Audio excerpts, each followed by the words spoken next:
ವಿಷ್ಣುಂ ನಮಾಮಿ ಶ್ರೇಮಥ ಚ ಭುವಂ ಬ್ರಹ್ಮವಾಯೂ ಚ ವಂದೇ ಗಾಯತ್ರೀಂ ಭಾರತೀಂ ತಾಂ ಅಪಿ ಗರುಡಮನಂತಂ ಭಜೆ ರುದ್ರದೇವಂ ದೇವೀಂ ವಂದೇ ಸುಪರ್ಣೀಂ ಅಹಿಪತಿದಯಿತಾಂ ವಾರುಣೀಮಪ್ಯಮಾಂತಾಂ ಇಂದ್ರಾದೀನ್ ಕಾಮಮುಖ್ಯಾನ್ ಅಪಿ ಸಕಲಸುರಾನ್ ತದ್ಗುರುನ್ ಮದ್ಗುರುಂಶ್ಚ ನೌಮಿನ್ಯಾಯ ಸುಧಾಧಿಕೃಜ್ಯೆ ಮುನಿನ್ ಶ್ರೀಪಾದರಾಟ್ಸನ್ಮಣೀನ್ ವ್ಯಾಸಾರ್ಯಾನ್ ವಿವಿಧಾಗಮಾಬ್ಧಿವಿಹರಾನ್ ಶ್ರೀವಾದಿರಾಜಾನಪಿ ವಂದೇ ಹಂಸವರಾನ್ ರಹುತ್ತಮಗುರುನ್ ವೈದಗ್ಧ್ಯವರಾಂನಿಧಿನ್ ಶ್ರೀ ಸತ್ಯವ್ರತ ರಾಘವೇಂದ್ರ ಮುನಿಪಾನ್ ಸದ್ಬೋಧ ಸದ್ಯಾನಪಾನ್ ಶುಭಾನ್ ಧ್ಯಾಯಂತಿ ಯೇ ಕಾಮಾನ್ ಗುರುದೇವ ಪ್ರಸಾದಜಾನ್ ಇತರಾನ್ ಆತ್ಮಪಾಪೋತ್ಥಾನ್ ತೇಷಾಂ ವಿದ್ಯಾ ಫಲಿಷ್ಯತಿ ನಮೋಸ್ತು ತಾತ್ವಿಕಾ ದೇವಾಃ ವಿಷ್ಣುಭಕ್ತಿಪರಾಯಣಾಃ ಧರ್ಮಮಾರ್ಗೇ ಪ್ರೇರಯಂತು ಭವಂತಃ ಸರ್ವ ಏವ ಹಿ. ಕಲಿಯುಗದ ಧರ್ಮವನ್ನು ಹೇಳ್ತಾ ಇದ್ದಾರೆ. ಸ್ವೀಕಾರ ಏವ ಉದ್ವಾಹ ಅಂತ. ಕಲಿಯುಗದಲ್ಲಿ ಸ್ವೀಕಾರ ಏವ ಇದೇ ನಾನೇನು ರಿಲೇಷನ್ಶಿಪ್ ಹೇಳ್ತಾ ಇದ್ದೀನಿ, ಇದೇ ಸ್ವೀಕಾರ ಏವ ಉದ್ವಾಹ. ಮದುವೆ ಅಂತ ಪ್ರತ್ಯೇಕ ಮಾಡೋಂಗಿಲ್ಲ, ಸ್ವೀಕಾರ ಮಾಡು. ಇವನು ನನ್ನ ಹೆಂಡತಿ ಅಂತ ಅವನು ಸ್ವೀಕಾರ ಮಾಡಬೇಕು, ನನ್ನ ಗಂಡ ಅಂತ ಅವನು ಸ್ವೀಕಾರ ಮಾಡಬೇಕು, ಇಬ್ಬರು ಇರಬೇಕು, ಸಂಸಾರ ಮಾಡ್ತಾ ಇರಬೇಕು.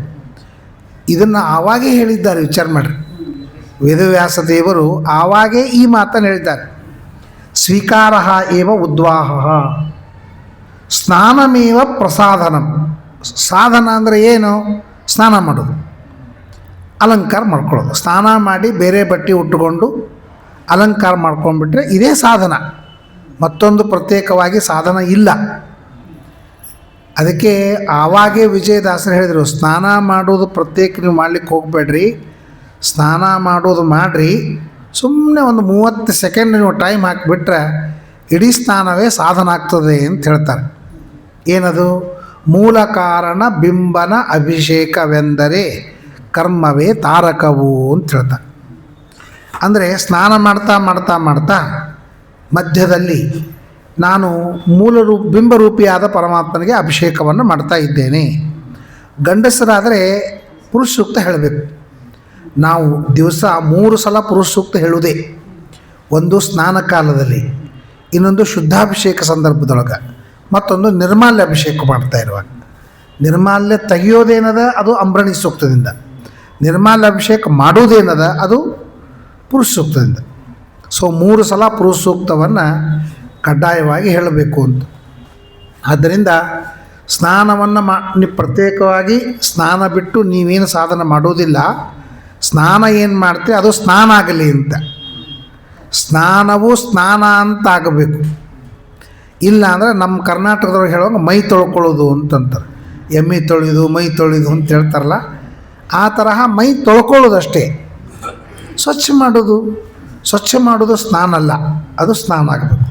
ಸ್ನಾನ ಆಗಬೇಕಾದ್ರೆ ಮಿನಿಮಮ್ 3 ಅಂತೂ ಬೇಕೇ ಬೇಕು. ಒಂದು ನೀರಿನಿಂದ ಸ್ನಾನ ಮಾಡಬೇಕು.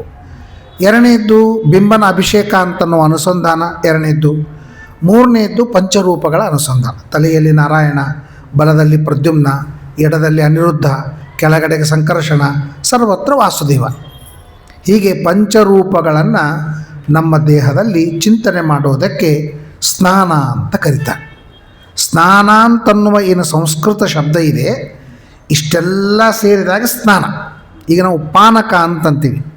ಪಾನಕ ಅಂದರೆ ಏನು? ಅಂದರೆ ಅನೇಕ ವಸ್ತುಗಳ ಒಂದು ಮಿಶ್ರಣ ಏನದ ಅದಕ್ಕೆ ಪಾನಕ ಅಂತಂದು. ಲಿಂಬೆ ಹಣ್ಣಿನ ರಸ, ಸಕ್ಕರೆ ಮತ್ತು ಮತ್ತೊಂದು ಎಲ್ಲ ಸೇರಿದ್ದು ಎಲ್ಲದಕ್ಕೂ ಟೋಟಲಾಗಿ ಏನಂತೀವಿ? ಪಾನಕ ಅಂತ ಶಬ್ದ ಆಡ್ತೀವಲ್ಲ, ಹಂಗೆ ಸ್ನಾನ ಅಂತನೋ ಶಬ್ದ. ಬರೀ ದೇಹವನ್ನು ತೊಳೆಯೋದು ಸ್ನಾನ ಅಲ್ಲ, ಇದು ಒಂದು ಪೂಜಾನೇ. ನಾವು ದೇಹ ಪೂಜಾ ಅಂತಂತೀವಿ. ಗೇಹ ಪೂಜಾ, ದೇಹ ಪೂಜಾ, ದೇವ ಪೂಜಾ ಅಂತ. ಬೆಳಿಗ್ಗೆದ್ದುಕೊಳ್ಳೆ ಮಾಡೋದು ಗೇಹ ಪೂಜಾ. ಗೇಹ ಪೂಜಾ ಅಂದರೆ ಮನಿ ಪೂಜಾ. ಕಸ ತೆಗಿತೀವಿ, ನಿರ್ಮಾಲ್ಯ ಅಭಿಷೇಕ, ಮತ್ತು ಥಳಿ ರಂಗೋಲಿ ಹಾಕ್ತೀವಿ, ಶುದ್ಧಾಭಿಷೇಕ, ರಂಗವಲ್ಯಾದಿಗಳನ್ನು ಮಾಡ್ತೀವಿ, ಅಲಂಕಾರ, ಅಡುಗೆ ಮಾಡ್ತೀವಿ, ದೇವರ ನೈವೇದ್ಯ, ಮಲ್ಕೋತೀವಿ, ಆಂದೋಲನ ಸೇವಾ, ಅಲಂಕಾರ ಮಾಡ್ತೀವಿ, ಎಲ್ಲ ಮನೆಗೆ ಅಲಂಕಾರ ಮಾಡ್ತೀವಿ. ಇದು ಮನೆಗೇ ಪೂಜೆ ಮಾಡೋದು. ಇದು ವಾಸ್ತು ಪರಮಾತ್ಮನ ಪೂಜೆ ಅಂತಂದು. ಮನೆ ಅಂದ್ರೇನು? ವಾಸ್ತು ನಾಮಕ ಪರಮಾತ್ಮನ ಮಂದಿರ. ಹೆಂಗೆ ಇದು ವೆಂಕಟೇಶ ದೇವ್ರ ಗುಡಿ ಅಂತಂತೀವಲ್ಲ, ಹಂಗೆ ಮನಿ ಅಂತನ್ನೋದು ವಾಸ್ತುವಿನ ಗುಡಿ. ವಾಸ್ತು ಅಂತನೂ ಪರಮಾತ್ಮನ ಗುಡಿ, ದೇವಸ್ಥಾನ. ಸೊ ಗುಡಿಯೊಳಗೆ ನಾವು ಏನು ಮಾಡ್ತೀವಿ, ಎಲ್ಲನೂ ಪೂಜಾ. ಹಂಗೆ ಮನೆಯೊಳಗೆ ಏನು ಮಾಡ್ತೀವಿ, ಎಲ್ಲನೂ ಪೂಜಾ, ದೇಹ ಪೂಜೆ. ಆಮೇಲೆ ದೇಹ ಪೂಜೆ. ದೇಹ ಪೂಜೆ ಅಂದರೆ ದೇಹಕ್ಕೆ ಏನು ಮಾಡ್ತೀವಿ ಅದೆಲ್ಲನೂ ಪೂಜೆ. ಸ್ನಾನ ಮಾಡ್ತೀವಿ, ಅಭಿಷೇಕ ಅಂತ ತಿಳ್ಕೊಳ್ಬೇಕು, ಅಲಂಕಾರ ಮಾಡ್ಕೋತೀವಿ, ಊಟ ಮಾಡ್ತೀವಿ, ನೈವೇದ್ಯ ಅಂತ ತಿಳ್ಕೊಳ್ಬೇಕು, ಮಾತಾಡ್ತೀವಿ, ಸ್ತೋತ್ರಾಣಿ ಸರ್ವಾಗಿರ ಯದ್ಯತ್ ಕರ್ಮ ಕರೋಮಿ ತತ್ವದ ಕ್ರಮ ವಿಷ್ಣು ತವಾರಾಧನಂ. ದೇಹದಿಂದ ಮಾಡುವ ಎಲ್ಲ ಕರ್ಮಗಳು ಕೂಡ ನಿನ್ನ ಪೂಜಾ ಅಂತ. ಇದು ದೇಹ ಪೂಜೆ. ಇದಾದಮೇಲೆ ದೇವ ಪೂಜೆ. ದೇವ್ರ ಪೂಜೆ ನಾವೇನು ಅದು ಅದಾದ ಮೇಲೆ ಅಖಂಡ ಪೂಜಾ ಅಂತ.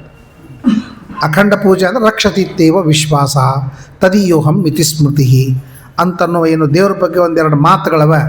ದೇವರೇ ನಾನು ತದೀಯೋಹಂ, ನಾನು ನಿನ್ನವನು, ನಿನ್ನವ ಶ್ರೀನಿವಾಸ, ನಾನನ್ಯವನಲ್ಲ ಶ್ರೀನಿವಾಸ ಅಂತನೋ ತದೀಯೋಹಂ ಅಂತನ್ನೋದೇನದ ಅದು ರಕ್ಷಣೆ ಮಾಡೇ ಮಾಡ್ತಾನೆ ಅಂತನೋ ವಿಶ್ವಾಸ ಏನದ ಅದು ಅವನಲ್ಲಿ ಸ್ವಾಭಾವಿಕವಾಗಿ ಆಸಕ್ತಿ ಇರೋದು. ಇವೆಲ್ಲ ಶರಣಾಗತಿ ರೇಷೇಷಾಸ್ಯಾತ್ ಅಂತ ಅಖಂಡ ತ್ರಿವಿಧ ಪೂಜಾ ಅಂತ ಹೇಳ್ತಾರೆ.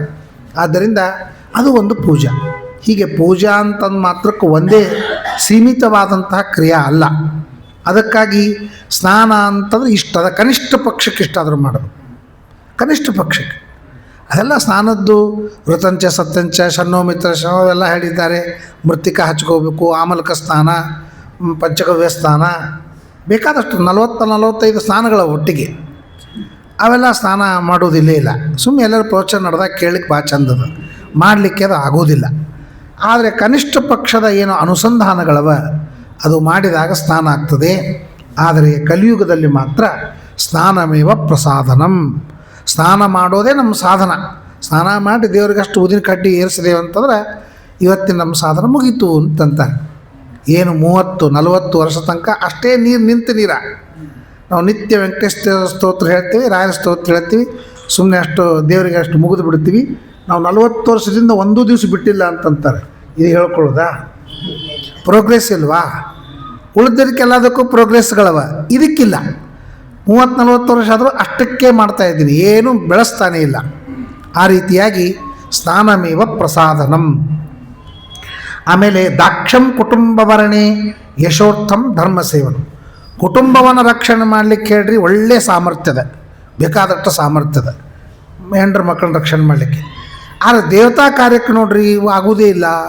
ಮೊಣಕಾಲು ನೋವು, ಕಾಲು ನೋವು, ಮತ್ತೊಂದು ನೋವು, ಆ ನೋವು, ಇವೆಲ್ಲ ನೆವಗಳನ್ನು ಹೇಳಿ ಅಲ್ಲಿ ಹೇಳ್ತಾರೆ ನಮಗೆ ಆಗುವುದಿಲ್ಲ ಅಂತ ಹೇಳ್ತಾರೆ. ಆಗುವುದಿಲ್ಲ ಅಂತನೂ ಕ್ರಿಯೆ ಬರುವುದೇ ಧರ್ಮ ಕಾರ್ಯಕ್ಕೆ. ಉಳಿದು ಎಲ್ಲ ಲೌಕಿಕ ನೋಡ್ರಿ ಆಗ್ತದಂತಲೇ ಬರ್ತದೆ, ಅವಶ್ಯವಾಗಿ ಆಗ್ತದೆ.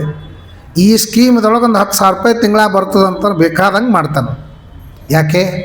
ಅವನಿಗೆ ದಾಕ್ಷಂ ಕುಟುಂಬ ಭರಣೆ.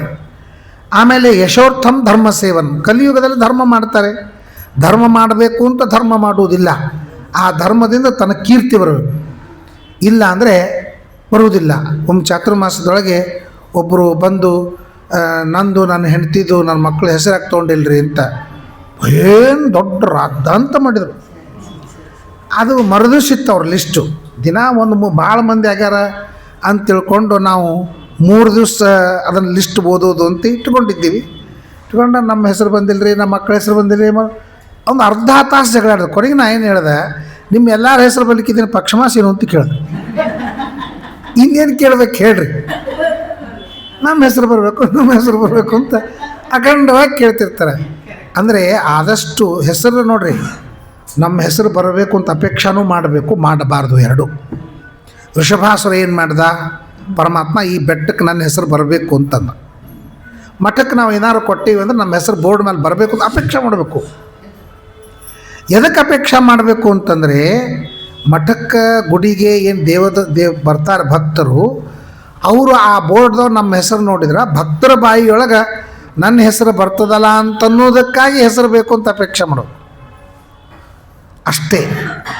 ಅವರ ಬಾಯಿಯೊಳಗೆ ನಮ್ಮ ಹೆಸರು ಬಂದರೆ ನಾವು ಧನ್ಯ ಆದೇವಿ, ನಮ್ಮ ಪುಣ್ಯ ಬಂತು, ಈ ಒಂದು ಅಭಿಪ್ರಾಯದಿಂದ ಮಾಡಬೇಕೇ ಹೊರತು ಕೀರ್ತಿಗೋಸ್ಕರವಾಗಿ ಮಾಡಬಾರ್ದು ಅಂತಲಿಕ್ಕೆ ಯಶೋರ್ಥಂ ಧರ್ಮ ಸೇವನಂ ಅಂತಂತಾರೆ. ಕಲಿಯುಗದೊಳಗೆ ಯಶೋರ್ಥಂ ಧರ್ಮ ಸೇವನಂ. RSSದೊಳಗೆ ನೋಡ್ರಿ, ಯಾರ ಹೆಸರು ತೊಗೊಳಂಗಿಲ್ಲ, ಯಾರಿಗೂ ಶಾಲೆ ಎಸಂಗಿಲ್ಲ, ಯಾರಿಗೂ ಹಾರ ಹಾಕಂಗಿಲ್ಲ. ಮಾಡೋಂಗಿಲ್ಲ. ದೊಡ್ಡ ದೊಡ್ಡ ದೊಡ್ಡ ದೊಡ್ಡ ಡಾಕ್ಟರ್ಸು ದೊಡ್ಡ ದೊಡ್ಡ ಮಂದೆಲ್ಲ ಸೇವಾ ಭಾವದಿಂದ ಮಾಡ್ತಾರೆ. ಯಾರೂ ಹೆಸರು ಒಂದು ಲಿಸ್ಟ್ ಇಲ್ಲ, ಒಂದು ಹಾಲಿಲ್ಲ, ಒಂದು ಶಾಲಿಲ್ಲ. ನಮ್ಮಲ್ಲಿ ಏನೂ ಇಲ್ಲ ನೋಡ್ರಿ. ಒಂದು ತೀರ್ಥ ಕೊಟ್ಟು ಬಂದ ನನಗೊಂದು ಶಾಲೆ ಹೊದಿಸ್ಬೇಕು ಅಂತಾನು. ಅದು ಯಶೋರ್ಥಂ ಧರ್ಮ ಸೇವನಂ ಅಂತಂತ. ಆಮೇಲೆ ಅದಕ್ಕೆ ಬ್ರಹ್ಮದ್ ವಿಟ್ ಕ್ಷತ್ರಶೂದ್ರಾಣಂ ಯೋಬಲಿ ಭವಿತಾ ನೃಪ. ರಾಜರ ವಂಶ ಅಂತನ್ನೋದೇ ಕಲಿಯುಗದೊಳಗೆ ಇರುವುದಿಲ್ಲ. ಬ್ರಾಹ್ಮಣ, ಕ್ಷತ್ರಿಯ, ವೈಶ್ಯ, ಶೂದ್ರ ಈ ನಾಲ್ಕರೊಳಗೆ ಯೋಬಲಿ, ಯಾವನು ಬಲಿಷ್ಠ ಆಗ್ತಾನೋ ಅವನು ಮಾತ್ರ ರಾಜನಾಗ್ತಾನೆ. ಯಾರು ಬಲಿಷ್ಠರಲ್ಲ ಅವರು ಯೋಗ್ಯತಾ ಇದ್ದರೂ ರಾಜರಾಗೋದಿಲ್ಲ. ಯೋಗ್ಯತಾ ಇದ್ದರೂ ಕೂಡ ಜ್ಞಾನ ಬೇಕು ನೋಡ್ರಿ. ಒಬ್ಬ ರಾಜ ಆಗಲಿಕ್ಕೆ ನಮ್ಮ ಶಾಸ್ತ್ರದೊಳಗೆ ಅರ್ಹತೆಗಳನ್ನು ಹೇಳಿದ್ದಾರೆ, ಕ್ವಾಲಿಫಿಕೇಷನ್ ಹೇಳಿದ್ದಾರೆ. ಅವನು ಚತುರ್ವೇದ ಓದಿರಬೇಕು, 18 ಪುರಾಣ ಓದಿರಬೇಕು, ಉಪನಿಷತ್ತಿನ ಪರಿಚಯ ಇರಬೇಕು, ಆಮೇಲೆ ಅರ್ಥಶಾಸ್ತ್ರ ಓದಿರಬೇಕು, ನೀತಿಶಾಸ್ತ್ರ ಗೊತ್ತಿರಬೇಕು. ಏನೂ ಗೊತ್ತಿಲ್ಲ, ತನ್ನೊಂದು ಹೊಲ ಮಾರಾಟ ಮಾಡ್ದ, ಇಲೆಕ್ಷನ್ಗೆ ನಿಂತ, ಗೆದ್ದ, ಬಂದ. ಜ್ಞಾನ ಯಾಕೆ ಬೇಕು? ಜ್ಞಾನ ಯಾಕೆ ಬೇಕು ಅಂತಂತಾರೆ. ಅದಕ್ಕೆ ಹಣಿ ಕಡೆ ನೋಡ್ರಿ, ತಲೆ ಕಡೆ ನೋಡಬೇಡ್ರಿ ಅಂತ.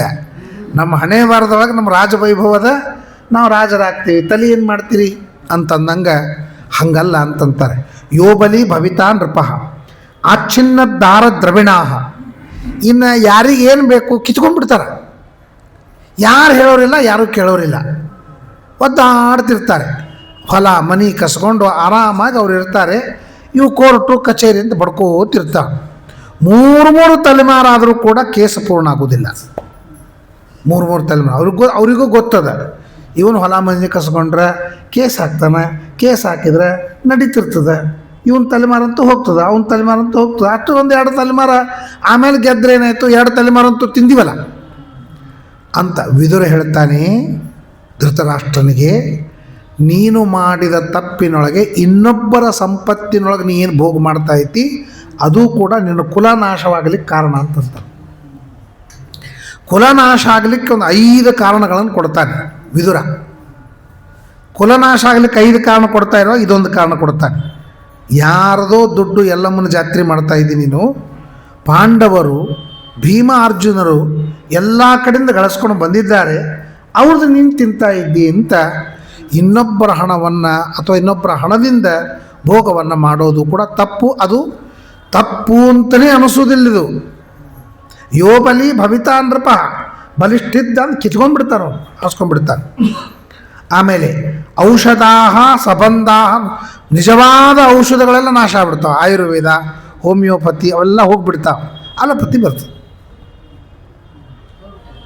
ಅಂದ್ರೆ ಎಲ್ಲೋ ಮೂಲೆಯೊಳಗಿದ್ದಂಥ ಅಮೇರಿಕ ಇವತ್ತು ನಂಬರ್ 1 ಆಗಲಿಕ್ಕೆ ಕಾರಣ ಏನು ಅಂದ್ರೆ ನಮ್ಮನ್ನೆಲ್ಲ ಪೇಷಂಟ್ ಮಾಡಿದ್ದು. ಪ್ರತಿಯೊಬ್ಬರನ್ನ ಪೇಷಂಟ್ ಮಾಡಿ ಔಷಧ ಮಾಟ ಮಾಡಿ ಆರ್ಥಿಕ ಸ್ಥಿತಿಯೊಳಗೆ ಅವರು ಮುಂದೆ ಬಂದರು. ನಮ್ಮನ್ನೆಲ್ಲ ಪೇಷಂಟ್ ಮಾಡಿದರು. ಅಕ್ಷರಶಃ 300 ಬಂದರೆ ಅದು ಡಯಾಬಿಟಿಸ್ ಅಂತ ಕನ್ಸಿಡರ್ ಆಗ್ತದೆ. 150 ಬಂತು ನಿಮ್ಗೆ ಗುಳಿಗೆ ಸ್ಟಾರ್ಟ್ ಮಾಡಿಬಿಡ್ತಾರೆ. ಅಲ್ಲದು ನೀವು ವಿಚಾರ ಮಾಡಿರಿ ನೀವು. ಅಂದರೆ ಅದೊಂದು ಮಾಫಿಯಾ. ಅದು ಔಷಧದ್ದೊಂದು ಮಾಫಿಯಾ ಅದ. ನಿಮಗೆ ಅಗದಿ ನಿಮ್ಮ ಅಣ್ಣ ತಮ್ಮ ಡಾಕ್ಟರ್ ಇದ್ದರೂ ಇದನ್ನು ಹೇಳಂಗಿಲ್ಲ. ನಿಮಗೆ ಗುಳಿಗೆ ಸ್ಟಾರ್ಟ್ ಮಾಡ್ತಾರವರು. ಅವರು ಒಬ್ಬ ಅಕ್ಕಸಾಲಿದ್ದಂಗೆ, ಅಕ್ಕಂದು ಬಿಡಂಗಿಲ್ಲ ಅಂತಂತಾರಲ್ಲ, ಹಂಗೆ ಅಕ್ಕಸಾಲಿಗವನು. ಆ ರೀತಿಯಾಗಿ ಔಷಧಗಳೆಲ್ಲ ಬಂದು ಜಗತ್ತು ದೇಶ ಶ್ರೀಮಂತ ಆಗ್ತದೆ. ಜಗತ್ತಿನ ಎಲ್ಲ ಜನರು ಕೂಡ ರೋಗಿಗಳಾಗ್ತಾರೆ. ಎಂಥ ಭವಿಷ್ಯ ಹೇಳಿದ್ದಾರೆ ನೋಡ್ರಿ. ಇಂಥ ಭವಿಷ್ಯ ಯಾರು ಹೇಳ್ತಾರೆ? ವೇದವ್ಯಾಸದೇವರೇ ಹೇಳ್ಬೇಕಲ್ಲ. ಔಷಧಾಹ ಸಬಂಧಾಹ ನಶ್ಯಂತಿ ಶೂನ್ಯಪ್ರಾಯೇಷು ಸದ್ಮಸು. ಅಂದ್ರೆ ಮನಿ ಶೂನ್ಯವಾಗ್ತದೆ. ಅರ್ಥಾತ್ ಕುಟುಂಬ ಅಂತನ್ನೋದು ಇರೋದಿಲ್ಲ. ಕುಟುಂಬ ಅಂತನ್ನೋದು ಇರೋದಿಲ್ಲ. ನಮ್ಮ ಒಬ್ಬರಿಗೆ ಒಂದು ಮನೆ ಕೊಡಿಸ್ಬೇಕಾಗಿತ್ತು ಕೇಶವಾಪುರದೊಳಗೆ. ಬಾಗಲ ಬಡದೇವಿ 15ರಿಂದ 20 ನಿಮಿಷ ಆಯಿತು, ಬಾಗಲ ತೆಗಿಲಿಲ್ಲ. ಆಮೇಲೆ ನೋಡಿದರೆ ಒಬ್ಬಕ್ಕೆ ಮುದುಕಿ ತೆಗೆದ್ಲು. ಒಳಗೆ ಹೋದರೆ ಅರಮನೆ ಇದ್ದಂಗಿತ್ತು. ಅವ್ರಿಗೆ ಏನ್ರಿ ಅಂದ್ರೆ, ನಾನು ನನ್ನ ಗಂಡು ಬಿಟ್ಟರೆ ಯಾರೂ ಇಲ್ಲ, ಯಾರೇ ಬಾಗಲು ಬಡಿದ್ರು ಇಷ್ಟೋ ತನಕ ಹಿಡಿತದೆ ನಮಗೆ.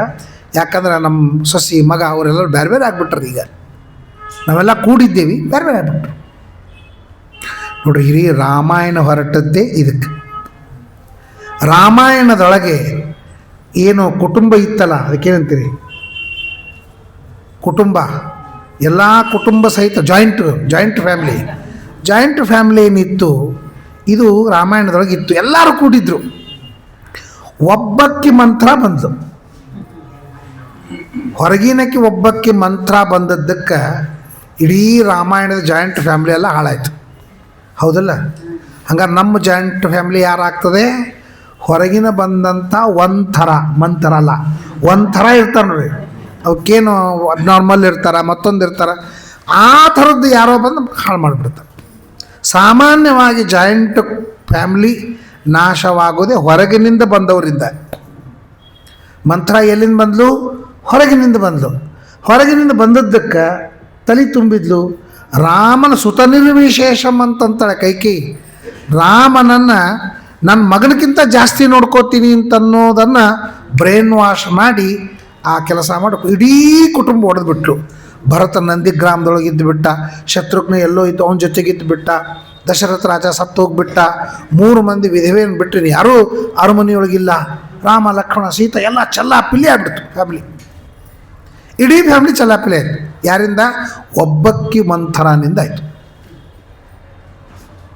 ಆದ್ದರಿಂದ ಕುಟುಂಬ ನಾಶ ಆಗೋದು ಒಂದು ಮಂಥರ ಇಲ್ಲ ಒಂಥರ. ಯಾರೇ ಇದ್ದರೂ ಕೂಡ ಅದು ಕುಟುಂಬ ನಾಶವಾಗೋದು ನಿಶ್ಚಿತ. ಅಂಥದಕ್ಕೆ ಶೂನ್ಯಪ್ರಾಯೇಶು ಸದ್ಮಸು. ಮನೆಗಳು ಶೂನ್ಯಪ್ರಾಯವಾಗಿವೆ, ಬಿಕೋ ಅಂತಂತಿರ್ತದೆ. ಇವತ್ತು ಮಾನಸಿಕ ರೋಗವಾಗಲಿಕ್ಕೆ ಕಾರಣ ಏನು ಅಂದರೆ, ಎಲ್ಲ ಮನಸ್ಸಿನಾಗ ಇಟ್ಕೊಂಡು ಕೂತ್ರೆ ಮಾನಸಿಕ ರೋಗ ಎಲ್ಲ. ನಾನೇನು ನಿಮಗೆ ಬೈಬೇಕು ಅಂತ ಅಂದ್ಕೊಂಡೀನಿ, ಬೈದು ಬಿಡಬೇಕು. ಮನಸ್ಸಿನಿಂದ ಹೊರಗೆ ಪಿತ್ತ ಹೆಂಗೆ ಒಳಗಿದ್ರೆ ರೋಗ ರುಜಿನ ಜರಾಪರ ಬರ್ತಾವೆ. ಪಿತ್ತ ಒಂದು ಸಲ ಹೊರಗೆ ಹೋಯ್ತು ಅಂತಂದ್ರೆ ಫ್ರೆಶ್ ಆಗ್ತಾನೋ ಇಲ್ಲೋ, ಹಂಗೆ ನಾವು ಯಾರಿಗೆ ಬೈಬೇಕು ಅಂತ ಅಂದ್ಕೊಂಡಿವಿ ಅವ್ರಿಗೆ ಬೈದು ಮುಗಿಸ್ಬಿಡ್ಬೇಕು. ಇಲ್ಲದು ಜಾಯಿಂಟ್ ಕುಟುಂಬ ಇದ್ದಾಗ ಅತ್ತಿ ಸೊಸೆ ಜಗಳಾಡ್ತಿದ್ರು. ಜಗಳಾಡೋ ಮುಂದಾಗ ಅತ್ತಿ ಸೊಸೆಗೆ ಏನು ಅನ್ಬೇಕು ಎಲ್ಲ ತೆಗೆದು ಬಿಡ್ತಿದ್ಲು, ಸೊಸೆ ಅತ್ತಿಗೆ ಏನು ಅನ್ಬೇಕು ತೆಗೆದು ಬಿಡ್ತಿದ್ಲು. ಮನಸ್ಸೆಲ್ಲ ಸ್ವಚ್ಛ ಆಗಿಬಿಡ್ತಿತ್ತು ಕಸ ತೆಗೆದಂಗೆ. ಹೀಗಾಗಿ 100 ವರ್ಷ 80 ವರ್ಷ ಬಾಳ್ತಿದ್ರು. ಇವತ್ತೇನದ? ಯಾರಿಗೆ ಬೈಬೇಕು ಅಂದದ್ದೆಲ್ಲ ಮನಸ್ಸಿನಾಗೆ ಇಟ್ಕೊಂಡು ಕೂಡಬೇಕು. ಮನಸ್ಸು ದುರ್ಬಲ ಆಗಿಬಿಡ್ತದೆ, ಮಾನಸಿಕ ರೋಗಕ್ಕೆ ಒಳಗಾಗ್ತಾರೆ. ಸೊ ಜಾಯಿಂಟ್ ಫ್ಯಾಮಿಲಿ ಅಂತನ್ನೋದು ಮನೋರೋಗವನ್ನು ಪರಿಹಾರ ಮಾಡೋ ಒಂದು ವಿಧಾನ ಇತ್ತು. ಅಥವಾ ಕೇಳೋರು ಇರ್ತಿದ್ರು. ಎಷ್ಟೋ ಜನ ಬಾಗಿಲ ಹಾಕ್ಕೊಂಡು ಟಿ ವಿ ನೋಡ್ತಾ ಅಲ್ಲೇ ಹಾರ್ಟ್ ಅಟ್ಯಾಕ್ ಆಗಿ ಸತ್ರ 2-3 ದಿವಸ ಗೊತ್ತೇ ಆಗಂಗಿಲ್ಲ ಯಾರಿಗೂ. ಅಂಥವು ನಾವು ಪೇಪರ್ನೊಳಗೆ ಗೊತ್ತಿರ್ತೇವಿಲ್ಲ. ಯಾಕಾಯಿತು? ಮನೆಯೊಳಗೆ ಕಾಳಜಿ ಮಾಡೋರು ಬೇಕಾಗ್ತದೆ, ಒಬ್ಬರು ಇನ್ನೊಬ್ಬರು ಅಂತ ಬೇಕು. ಯಾರೂ ಇಲ್ಲ ಮನೆಯೊಳಗೆ, ಯಾರೂ ಇಲ್ಲ ಅಂತಂದ್ರೆ ಏನೇನು ಆಗಬೇಕು ಎಲ್ಲ ಅನರ್ಥಗಳಾಗ್ತವೆ. ಯಾರಾದರೂ ಇದ್ದರೆ ಏನೇ ಜಗಳ ಆಡ್ರಿ, ಏನೇ ಮಾಡಿರಿ, ಆಪತ್ತಿನೊಳಗೆ ರೋಗ ಇದ್ದಾಗ ಆರೈಕೆಯನ್ನು ಮಾಡತಕ್ಕಂಥ ಪದ್ಧತಿ ಹಿಂದಿನ ಕಾಲಕ್ಕಿತ್ತು. ಜಾಯಿಂಟ್ ಫ್ಯಾಮಿಲಿ ಎಲ್ಲ ಹೋಯ್ತು. ಅದಕ್ಕೆ ಹೇಳ್ತಾರೆ ಶೂನ್ಯಪ್ರಾಯೇಶು ಸದ್ಮಸು. ಸದ್ಮ ಅಂದರೆ ಮನೆ. ಎಲ್ಲ ಮನೆಗಳು ಕೂಡ ಶೂನ್ಯಪ್ರಾಯ, ಏನೂ ಇಲ್ಲ ಅಂತನ್ನುವಂತೆ ಇರುತ್ತದೆ ಅಂಥ ಕಲಿಯುಗ. ಕ್ಷುತೃಷ ವ್ಯಾಧಿಭಿಶ್ಚೈವ ಸಂತಪ್ಯಂತೆ ಚ ಚಿಂತೆಯ. ಚಿಂತಾ ಬಂದು ಹಸಿವಿ, ನೀರಡಿಕೆ, ವ್ಯಾಧಿಗಳಿಂದ ಸಂತಾಪವನ್ನು ಪಡ್ತಾರೆ. ಮುಖ್ಯವಾಗಿ ಹೇಳ್ತಾರೆ ಎಲ್ಲ ಸಂತಾಪಗಳಿಗೆ ಮೂಲ ಕಾರಣ ಚಿಂತೆಯ. ಚಿಂತೆ, ಟೆನ್ಷನ್. ನಮ್ಮಲ್ಲಿ ಬುದ್ಧಿಕ್ಲೇಶ ಅಂತ ಕರೀತಾರೆ ಸಂಸ್ಕೃತನೊಳಗೆ. ಟೆನ್ಷನಕ್ಕೆ ಬುದ್ಧಿಕ್ಲೇಶ ಅಂತಂತಾರೆ. ಭಾಳ ಟೆನ್ಷನ್ ಮಾಡ್ಕೊಳ್ತಾನೆ. ಎಷ್ಟು ಸಾಮಾನು ಮನೆಯೊಳಗೆ ಜಾಸ್ತಿ ಆಗ್ತಾವೆ ಅಷ್ಟು ಟೆನ್ಷನ್ ಜಾಸ್ತಿ ಆಗ್ತದೆ. ಯಾವಾಗ ರಾಯರು ಗೃಹಸ್ಥರಿದ್ದಾಗ ಮಣ್ಣಿನ ಗಡಿಗೆ ಇದ್ದು ಸಂಸಾರ ಮಾಡೋ ಮುಂದಾಗ, ಗಡಿಗೆ ಹೋದ ಮೇಲೆ ಅವರು ಆನಂದಪಟ್ಟರು. ಯಾಕಂತಂದ್ರೆ ಬಾಗಿಲ ತಕ್ಕೊಂಡು ಅವ್ರ ಹವಾಸರಿ ಮಲ್ಕೊಳಿಕ್ಕಾಗ್ತದಂತ. ಮನೆಯೊಳಗಿದ್ರೆ ಬಾಗಿಲ ಆ ಕಿಟಕಿ ಎಲ್ಲ ಬಂದ್ ಮಾಡಿ ಕಳ್ಳರು ಬರ್ತಾರಂತ ಅಂಜಿಕಿರ್ತದೆ. ಏನೂ ಮನೆಯಾಗಿಲ್ಲ ಅಂತಂದಮೇಲೆ ಏನು ಮಾಡಬೇಕು? ಬಾಗಿಲ ತಗೊಂಡು ಆರಾಮ್ ಮಲ್ಕೊಳ್ಳಿ ಬರ್ತದೆ. ಎಷ್ಟೆಷ್ಟು ಕಡಿಮೆ ಹಾಕೋತ ಹೋಗ್ತು ನೋಡ್ರಿ, ಅಷ್ಟು ಚಲೋ. ಒಬ್ಬತ್ತ ಒಂದು ಮನೆ ಕಟ್ಟದಂತ. ಮನೆ ಕಟ್ಟದಾಗ ನಮ್ಮದೊಂದು ವೆರೈಟೀಸ್ ಇರಬೇಕು ಮನೆಯೊಳಗೆ ಅಂದ್ರೆ ಪ್ರತಿಯೊಬ್ಬರು ವಿಚಾರ ಮಾಡ್ತಾರೆ, ಸ್ವಲ್ಪ ಡಿಫ್ರೆಂಟ್ ಇರಬೇಕು ಅಂತ ಅಂತಾರ ಇಲ್ಲ. ಅದಕ್ಕೆ ಏನು ಮಾಡಬೇಕು? ಎಲ್ಲರೂ ಕಿಟಕಿ ಜಾಸ್ತಿ ಮಾಡ್ತಾರೆ, ನಾ ಬಾಗಿಲ ಜಾಸ್ತಿ ಮಾಡ್ತೀನಿ ಅಂತ. ಅವ 30 ಬಾಗಿಲು ಮಾಡ್ದಂತ ಒಂದು ಮನೆಗೆ. ಬಾಗಿಲ ಬಂದವರೆಲ್ಲ ಏನು ರೀ ಹೊಸದು ವೆರೈಟೀಸ್ ಹಂಗಲ್ಲ ಅನ್ಕೊತ ಬಂದರು. ಎಲ್ಲ ಆಯಿತು. ರಾತ್ರಿ ಮಲ್ಕೊಂಡು ಮುಂದೆ ಪ್ರಾರಂಭ ಆಯ್ತಲ್ಲ, ಎಲ್ಲ ಬಾಗಿಲ ಮುಚ್ಚಿ ಮಲ್ಕೋಬೇಕು. ಹಿಂಗಾಗಿ ಎಲ್ಲ ಬಾಗಿಲ ಮುಚ್ಚಿ ಬಂದ ಹೆಂಡ್ತಿಗಳದ ಮತ್ತೆ ಎಲ್ಲ ಬಾಗಿಲ ಮುಚ್ಚೀನಿ ಅಂತ. ಆಕೇನು ಹೇಳಿದ್ರು, ಮತ್ತು ಗಟ್ಟಿ ಹಾಕಿದ್ರೆ ನೋಡ್ಕೊಂಬರ್ರಿ ಅಂದರು. ಮತ್ತೊಂದು ರೌಂಡ್ ಹಾಕೊಂಬರ್ಬೇಕಾಯ್ತು. 1 ದಿವಸ ಆಯಿತು, 2 ದಿವಸ ಆಯಿತು. ಟೆನ್ಷನು 30 ಬಾಗಿಲು. ಸಾಯಂಕಾಲ ಆಯಿತು ಅಂದ್ರೆ ಸಾಕು, ಅವನ ತಲೆ 30 ಬಾಗಿಲ ಗಟ್ಟಿ ಹಾಕೋದ್ರಲ್ಲಿ ನೋಡೋದು ಇದೇ ಅವನ ತಲೆ ಬಂತು. ಒಂದು ಸಲ ಭಿಕ್ಷುಕ್ ಬಂದ ಅವ್ರ ಮನೆಗೆ. ಭಿಕ್ಷುಕ್ ಬಂದ್ರೆ ಭಿಕ್ಷಾ ಕೊಡ್ರಿ ಅಂತಂದ. ಇವ್ರಿಗೇನು ಟೆನ್ಷನ್ ಅಂದ್ರೆ ಯಾವ ಬಾಗಿಲಕ್ಕೆ ಬಂದಾನ ಅಂತ. 30 ಬಾಗಿಲವ, ಯಾವ ಬಾಗಿಲಕ್ಕೆ ಬಂದಾವ ನೋಡಪ್ಪ. ಎಲ್ಲ ಬಾಗಿಲಕ್ಕೂ ನಂಬರ್ ಹಾಕೀವಿ, ಮತ್ತು ನಂಬರ್ ನೋಡ್ಕೊಂಡು ಹೇಳು. ಇಲ್ಲ 18 19 ಏನೋ ನಂಬರ್ ಹೇಳ್ದ. ಬಂದ ಕೂಡಲೇ ಯಾಕೋ ನೀವು ಈಗೀಗ ನಿಮ್ಮ ಮುಖ ಅರಳಿದ್ದು ನಾವು ನೋಡೇ ಇಲ್ಲ, ಯಾವಾಗಲೂ ಟೆನ್ಷನ್ದೊಳಗೆ ಇರ್ತಿಲ್ಲ, ಯಾಕಂತ ಕೇಳ್ದೆ. ಇಲ್ಲಪ್ಪ ನಾವು ಏನೋ ಸ್ವಲ್ಪ ಡಿಫ್ರೆಂಟ್ ಇರಬೇಕು ಅಂತ ನಾವು ಮಾಡಿದೇವಿ, ಆದರೆ ಹಿಂಗಾಯ್ತು. ಚಿಂತೆ ಯಾಕೆ ಮಾಡ್ತೀರಿ? 29 ಮನೆ ಏನವ ಅದನ್ನು ಬಾಗಿಲು ಹಾಕ್ಬಿಡ್ರಿ ಪರ್ಮನೆಂಟ್. 29 ಬಾಗಿಲು ಹಾಕ್ಬಿಡ್ರಿ, ಒಂದೇ ಬಾಗಿಲ ಇಟ್ಬಿಡ್ರಿ. ರಾತ್ರಿ ಯಾಕೋ ಒಂದು ಬಾಗಿಲ ಮುಚ್ಚದ ಗಟ್ಟಿ ಹಾಕಿದಲ್ಲಿ ನೋಡೋದು ಮುಗಿದು ಬಿಡ್ತದೆ. ಇಷ್ಟಕ್ಕೆ ನೀವು ಯಾಕೆ ಟೆನ್ಷನ್ ಮಾಡ್ಕೊಳ್ಳಿಕತ್ತೀರಿ ಅಂತಂದ. ಗುಡ್ ಐಡಿಯಾ ಅಂತಂದ. 29 ಬಾಗಿಲು ಹಾಕ್ದ. 29 ಬಾಗಿಲ ಹಾಕಿ ಆರಾಮಿದ್ದ, ಭಾಳ ಸಂತೋಷ ಇತ್ತು. 1 ವಾರ ಆದಮೇಲೆ ಭಿಕ್ಷಕ್ಕೆ ಬಂದ. ಹೆಂಗಿದ್ದೀರಿ ಈಗ ಅಂತಂದ. ಅಗ್ದಿ ಖುಷಿದ್ದೀನಿ ನೋಡಪ್ಪ, 29 ಬಾಗಿಲ ಬಂದ್ ಮಾಡಿಬಿಟ್ಟಿನಿ, ಒಂದೇ ಒಂದು ಬಾಗಿಲ ಅದು ಹಾಕೋದು ಗಟ್ಟಿದಲ್ಲಿ ನೋಡೋದು, ಇದನ್ನು ಬಿಟ್ಟರೆ ನನಗೇನು ಟೆನ್ಷನ್ ಇಲ್ಲ. ಹಂಗಾರೆ ಒಂದು ಕೆಲಸ ಮಾಡಿರಿ, ಅದನ್ನೂ ಒಂದು ಮುಚ್ಚಿ ನನ್ನ ಜೋಡಿ ನಡೆದು ಬಿಡ್ರಿ, ಇನ್ನೂ ನಿಶ್ಚಿಂತಿರ್ತಿರುತ್ತೆ. ಅಷ್ಟಾದ್ರೂ ಇರ್ತಾವಲ್ಲ, ಎಷ್ಟು ನಮ್ಮದು ಅಂತ ಇರ್ತಾವ ಅಷ್ಟು ಚಿಂತೆ ಜಾಸ್ತಿ ಆಗ್ತಾವ ಅಂಥೇಳಿ ತಿಳ್ಕೊಂಡು ಪುರಂದಾಸರು ಹೇಳ್ತಾರೆ. ಎಲ್ಲ ತುಳಸಿ ಪತ್ರ ಏರಿಸಿ ಹೋದ ಮೇಲೆ ಏನದ, ದೀನನಾಥ ಶ್ರೀ ಪುರಂದರ ವಿಠಲನ ಧ್ಯಾನವುಳ್ಳ ಹರಿದಾಸನಿಗೆ ಯಾರು ಒಲಿದರೇನು ಯಾರು ಮುನಿದರೇನು ಅಂತ ಪುರಂದಾಸರು ಹೇಳಿದ್ರೆ ಇಲ್ಲೋ. ಹಂಗೆ ಇವತ್ತಿನ ಕಾಲಕ್ಕೆ ಏನಾಗ್ಯದ ಅಂದ್ರೆ ಸಾಮಾನುಗಳು ಜಾಸ್ತಿ ಆದದ್ರಿಂದ ಟೆನ್ಷನ್ ಜಾಸ್ತಿ ಹಾಕೋತುಂಟು, ಕೆಲಸಗಳು ಜಾಸ್ತಿ ಹಾಕೋತುಂಟಾವ, ಜವಾಬ್ದಾರಿಗಳು ಜಾಸ್ತಿ ಹಾಕೋತುಂಟಾವ. ಅದರಿಂದಾಗಿ ಹಸಿವಿ ನೀರಡಿಕೆ ಕಟ್ಟಾಗ್ಲಿಕ್ಕತ್ತದ. ಅದರಿಂದಾಗಿ ಪೋಷಕಾಂಶಗಳು ನಮ್ಮ ದೇಹಕ್ಕೆ ಎಲ್ಲೆಲ್ಲಿ ಏನೇನು ಬೇಕೋ ಅದೆಲ್ಲ ನಮಗೆ ಒದಗ್ತಾ ಇಲ್ಲ. ಇದರಿಂದಾಗಿ ಮನೋರೋಗ ಮತ್ತು ದೇಹ ರೋಗಗಳು ಜಾಸ್ತಿಯಾಗಿವೆ. ಇದನ್ನು ಭಾಗವತದಲ್ಲಿ ಹೇಳ್ತಾರೆ, ಕ್ಷುತ್ರಶ ವ್ಯಾಧಿಭಿಶ್ಚೈವ ಸಂತಪ್ಯಂತೆ ಚ ಚಿಂತೆಯ. ಚಿಂತೆಯಿಂದ ಅಖಂಡವಾಗಿ ಒದ್ದಾಡ್ತಾ ಇರ್ತಾರೆ. 30 ವರ್ಷಾಣಿ ಪರಮಾಜುಃಕಲೌ ನೃಣಾಂ. ಕೊನೆಗೇನಾಗ್ತದೆ? ಆಯುಷ್ಯ ಕಡಿಮೆ ಆಗ್ತಾ. ಆಯುಷ್ಯ ಆರೋಗ್ಯವನ್ನು ಅವಲಂಬಿಸಿಕೊಂಡಿದೆ ಆಯುಷ್ಯ. ಆರೋಗ್ಯ ಹೆಂಗಿರ್ತದೋ ಅದಕ್ಕೆ ತಕ್ಕಂತೆ ಆಯುಷ್ಯ ಇರ್ತದೆ. ಇವನ ಆರೋಗ್ಯ ಸರಿ ಇಟ್ಟುಕೊಳ್ಳಿಲ್ಲ ಅಂದರೆ ಆಯುಷ್ಯ ಹೋಗ್ಬಿಡ್ತದೆ. ಡೋಪಾಮಿನ್ ಅಂತ ಒಂದು ನರ ಇರ್ತದೆ ಹಿಂದೆ, ಅದು ನಮಗೆ ಅಡಿಕ್ಷನ್ ಮಾಡ್ತದಲ್ಲ, ಅದು ಅಡಿಕ್ಷನ್ ಮಾಡಿಕೊಡೋದೇ ಡೋಪಾಮಿನ್ ಅಂತೇಳೋದು.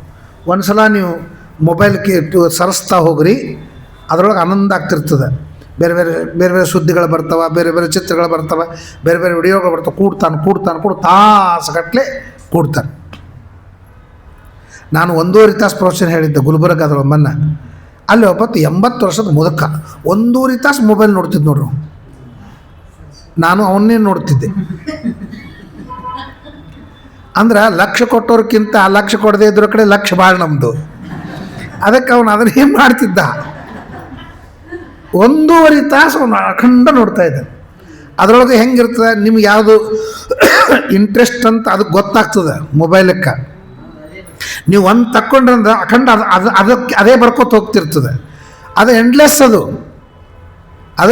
ಬರ್ಕೋತ ಹೋಗ್ತಿರ್ತದೆ. ನಿಮ್ಮ ಟೈಮ್ ಹಾಳು ಮಾಡ್ಕೋತ ಹೋಗ್ತಿರ್ತದೆ.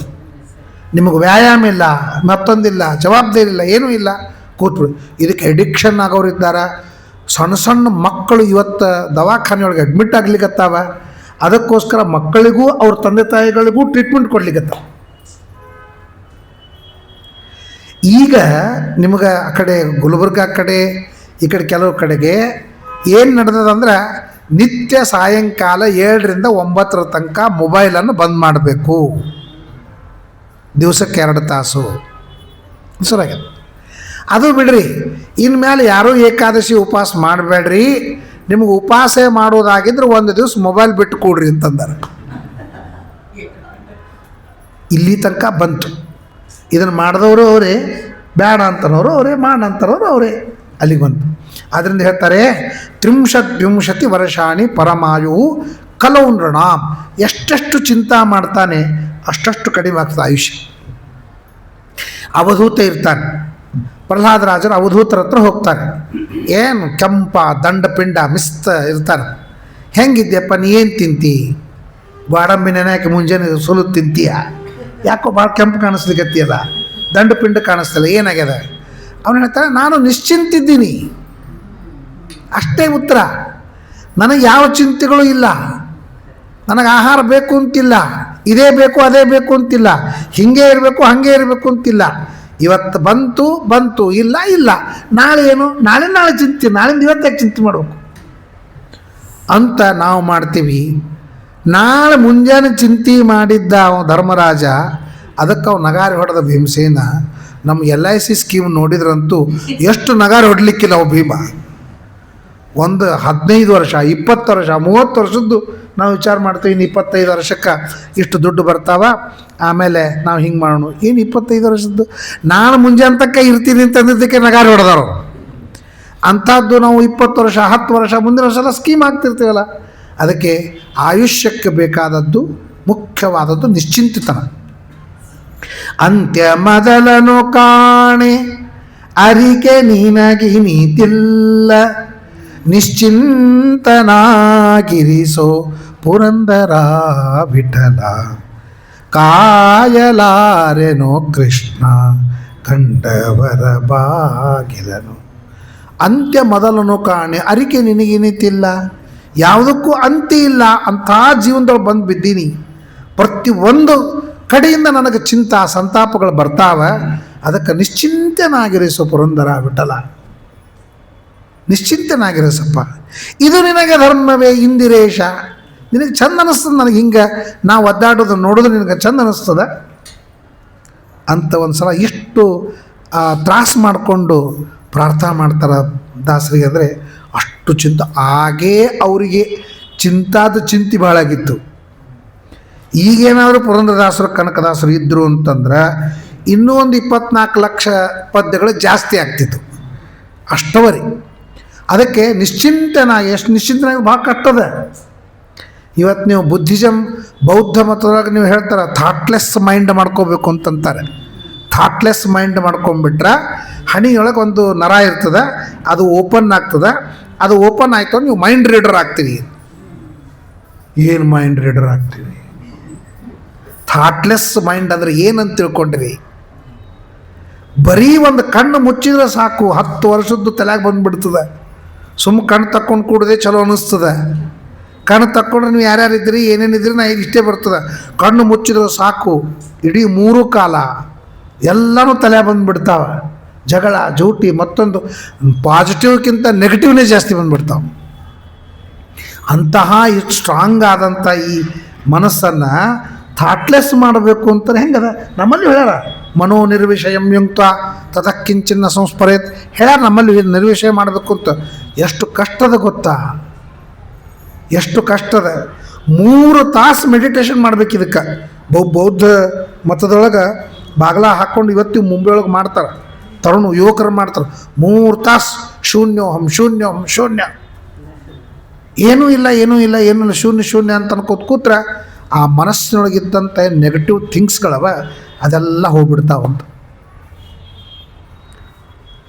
ಅದನ್ನು ಶೂನ್ಯ ಅಂತನ್ನೋದನ್ನೇ 3 ತಾಸು ಕೊಡೋರಿದ್ದಾರೆ. 5 ನಿಮಿಷ ಸಂಧ್ಯಾವಂದನೆ ಮಾಡೋಂಗಿಲ್ಲ. ನಮ್ಮವ್ರೇ, ಯಾರ್ದೋ ಹೇಳಿಕತ್ತಿಲ್ಲ ನಾನು, ನಮ್ಮ ಬ್ರಾಹ್ಮಣರೇ 3 ತಾಸು ಬೌದ್ಧರು ಹೇಳ್ದಂಗೆ ಜಪ ಮಾಡ್ತಾರೆ, ಮೆಡಿಟೇಷನ್ ಮಾಡ್ತಾರೆ. ನೀವೊಂದು ಗಾಯತ್ರಿ ಜಪ ಮಾಡೋದು ಮಾಡಂಗಿಲ್ಲ, ಟೈಮ್ ಇಲ್ಲ ಅಂತಂತಾರೆ. ಯಾಕಂತಂದ್ರೆ ಅಷ್ಟು ಅವಶ್ಯಕ ಆಗ್ಯದ. ಈಗ ಅಷ್ಟು ಅವಶ್ಯಕ ಆಗ್ಯದ. ಎಂತಹ ರೋಗ ಅಂತಂದರೆ ನೀವು ಒಬ್ಬರ ಹೆಸರು ತೆಗೆದ್ರೆ ಸಾಕು, ಅವ್ರ ಬಗ್ಗೆ 1000 ನೆಗೆಟಿವ್ ನಾನು ಹೇಳ್ತೀನಿ ನಿಮಗೆ. ಅಷ್ಟು ಬಂದುಬಿಟ್ಟಾವೀಗ. ಒಬ್ಬರ ಹೆಸರು ತಗೊಂಡು ಅವ್ರ ಬಗ್ಗೆ ಒಂದು 1000 ನೆಗೆಟಿವ್, ಇನ್ನೊಬ್ಬರ ಹೆಸರು ಅವ್ರ ಸ್ವಲ್ಪ ಎಂತಹ ರೋಗ ಬಂತು, ಇದಕ್ಕೆ ಔಷಧಿ ಇಲ್ಲ ಅಂತಾಗ್ಯದ ಈಗ. ಅಷ್ಟು ಮನಸ್ಸು ತಿಪ್ಪಾಗಿ ಹೋಗ್ಬಿಟ್ಟದು, ಸ್ವಚ್ಛ ಮಾಡಲಿಕ್ಕಾಗೋದಿಲ್ಲ. ದಿನ ದಿನ ದಿನ ದಿನ ನೆಗೆಟಿವ್ ಥಿಂಗ್ಸ್ಗಳನ್ನು ಒಳಗೆ ನಾವು FD ಮಾಡಿ ಇಡ್ಲಿಕ್ಕತ್ತೀವಿ.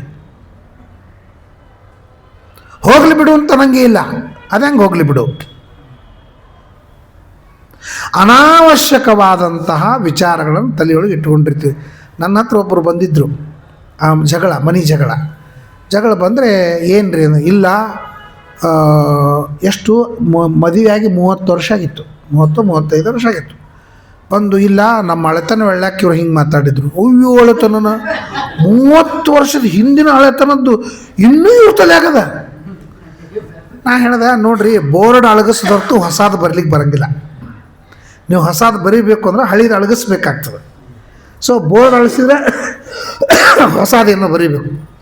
ತೆಗೆದು ಬಿಡ್ರಿ, ಎಂದೋ ರಾಜ ಭವಿಷ್ಯ ಏನಾಗ್ಯದೋ ಆಗ್ಯದ, ಅದನ್ನು ಅಳಿಸ್ಬಿಡ್ರಿ.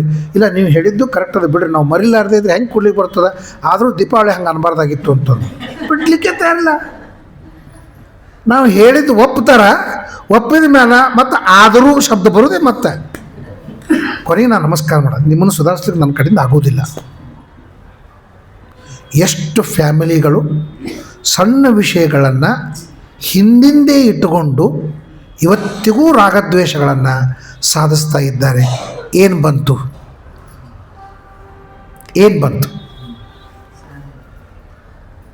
ಕನಕದಾಸರು ಹೇಳ್ತಾರೆ, 3 ದಿನ ಇರ್ತೀರಿ, 4ನೇ ದಿವಸ ಖಾಲಿ ಮಾಡ್ತೀರಿ. ಆ 3 ದಿವಸ ಇದೇ ಹಣೆ ಬರ ನಿಮ್ಮದು ಅಂತಾರೆ. ಕಳ್ಳತನಗಳ ಮಾಡಿ ಒಡಲ ಹರೆಯ ಬೇಡ, ಕೊಳ್ಳಿದ್ದ ಸ್ಥಳದಿ ಕುಟಿಲ ದ್ವೇಷ ಬೇಡ, ಒಳ್ಳೆಯವನಾನೆಂದು ಬಲು ಹೆಮ್ಮಿಲಿರಬೇಡ, ಬಾಳು ಸ್ಥಿರವೆಂದು ನೀ ನಂಬಿ ಕೆಡಬೇಡ, ಬಾಳು ಸ್ಥಿರವೆಂದು ನೀ ನಂಬಿ ಕೆಡಬೇಡ, ಏನು ಇಲ್ಲದ 2 ದಿನದ ಸಂಸಾರ. ಕಲ್ಯಾಣ ಮಂಟಪಕ್ಕೆ ಹೋಗ್ತೀವಿ, ಚೆಂದಾಗಿ ಮಾತಾಡ್ತೀವಿ, ಹರಟೆ ಹೊಡಿತೀವಿ, ಬಫೆದೊಳಗೆ ತಿಂತೀವಿ, ಮನೆಗೆ ಬರ್ತೀವಿ. ಅಲ್ಲಿ ಹೋಗಿ ಜಗಳಾಡೋದಿರ್ತದೆ. ಈ ಜಗಳಿಲ್ಲ ಪಗಳಿಲ್ಲ, 2-3 ದಿವಸ ಇರ್ತದೆ ಜನ. 3 ದಿನದ ಭಾಗ್ಯ ಜನ ಎಷ್ಟು ದ್ವೇಷ, ಎಷ್ಟು ರಾಗ, ಎಷ್ಟು ಅಸೂಯ. ಸ್ವಲ್ಪ ಮನಸ್ಸಿನ ಬಾಗಲು ತೆಗೆದ್ರೆ ಸಾಕು ಇವೇ ಸಿಗ್ತಾವೆ. ಹೋಲ್ರಿ, ಗಂಡ ಹೆಂಡತಿ ಬಗ್ಗೆ, ಹೆಂಡತಿ ಗಂಡರ ಬಗ್ಗೆ ರಾಗದ್ವೇಷಗಳು ಇವತ್ತಿನ ಕಾಲಕ್ಕೆ.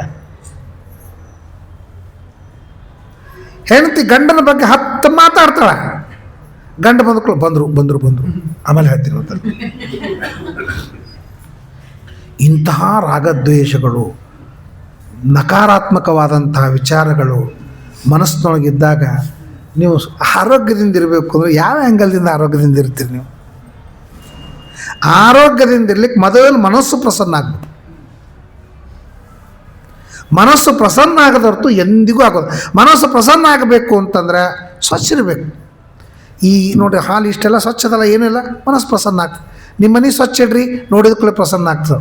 ಮನೆಗೆ ಅಲ್ಲೊಂದು ಹಾಬಳಿಗೆ ಬಿದ್ದಿತ್ತು, ಇಲ್ಲೊಂದು ಚಾದರ ಬಿದ್ದಿತ್ತು, ಅಕ್ಕನ ಕಸ ಬಿದ್ದಿತ್ತು, ಮನಸ್ಸು ರಸಕಸಿ ಆಗ್ತದೆ. ಒಂದು ಮನೆಯೊಳಗಿನ ಒಂದು ಹೊಲಸಿದ್ರೇ ರಸಕಸಿ ಆಗ್ತದಂದ್ರೆ ಮನಸ್ಸಿನೊಳಗೆ ಇಟ್ಟು ತುಂಬಿಕೊಂಡಿವಿ ಅಂತಂದಮೇಲೆ ಎಷ್ಟು ಮೆಡಿಟೇಷನದ ಅವಶ್ಯಕತೆ ಎಟ್ಟದ. ಇವತ್ತು ಗಾಯತ್ರಿ ಜಪದ ಅವಶ್ಯಕತೆ ಎಟ್ಟದ. 5 ನಿಮಿಷ ನೀವು ಖಾಲಿ ಕೂತೀರಿ ಅಂತ ರಿಕಾರ್ಡ್ ಅದ. ನಾ ದಿವಸದೊಳಗೆ 5 ನಿಮಿಷ ಸಿಕ್ತು, ಆ 5 ನಿಮಿಷಕ್ಕೂ ಇನ್ನೊಂದಕ್ಕೆ ಕೆಲಸಕ್ಕೆ ಟೈಮ್ ಹಾಕೋದು. 10 ನಿಮಿಷ ಸಿಕ್ತು, ಆ 10 ನಿಮಿಷಕ್ಕೂ ಇನ್ನೊಂದು ಟೆನ್ಷನ್ಗೆ ಟೈಮ್ ಹಾಕೋದು. ಕೂಲಾಗಿ ಶಾಂತಾಗಿ ಕಣ್ಣು ಮುಚ್ಚಿಕೊಂಡು ಏನೂ ಮಾಡೋದು ಬೇಡ. ದೇವ್ರು ಅನ್ಬೇಡ್ರಿ, ದಿಂಡ್ರು ಅನ್ಬೇಡ್ರಿ, ಏನೂ ಅನ್ಬೇಡ್ರಿ. ಒಂದು 5 ನಿಂದ 10 ನಿಮಿಷ ಕಣ್ಣು ಮುಚ್ಕೊಂಡು ಶಾಂತ ಕೂತ್ಬಿಟ್ರಿ. ಆಗ್ತದ? ಆಗೋದಿಲ್ಲ. ಅದಕ್ಕೆ ಹೇಳ್ತಾರೆ, ಸಂತಪ್ಯಂತೆ ಚಿಂತೆಯಿಂದ ನಿರಂತರವಾಗಿ ಸಂತಾಪ ಪಡ್ತಾ ಇರ್ತಾರೆ. ನಗುಮುಖ ಅಂತ ಅನ್ನೋದೇ ಇಲ್ಲ. ನಗುಮುಖ ಅಂತ ಯಾವಾಗಲೂ ಟೆನ್ಷನ್ದೊಳಗೆ ಇರ್ತಾರೆ. ಯಾಕಂತ ಕೇಳಿದ್ರೆ ಒಂದಿನ ಒಂದು ಚಿಂತೆ ಕಾಡ್ತಿರ್ತದೆ ಅವ್ರಿಗೆ. ಚಿತಾದಹತಿ ನಿರ್ಜೀವಂ ಚಿಂತಾದಹತಿ ಜೀವಕಂ. ನಿರ್ಜೀವವಾದ ವಸ್ತುವನ್ನು ಚಿತಿ ಸುಟ್ಟರೆ ಚಿಂತ ಸಜೀವ ದಹನ ಮಾಡ್ತಿರ್ತದೆ, ನಿರಂತರವಾಗಿ ದಹನ ಮಾಡ್ತಿರ್ತದೆ. ಸೊ ನೋಡ್ರಿ, ಅಜ್ಞಾನ ವಿಸ್ಮೃತಿ ಭ್ರಾಂತಿ ಸಂಶಯಾಪಸ್ಮೃತಿ ಕ್ಷಮ ರಾಯಸ್ತೋತ್ರ ನಾವು ಕೇಳ್ಕೊತೀವಲ್ಲ, ಅಜ್ಞಾನ ಬೇಕು, ವಿಸ್ಮೃತಿ ಬೇಕು.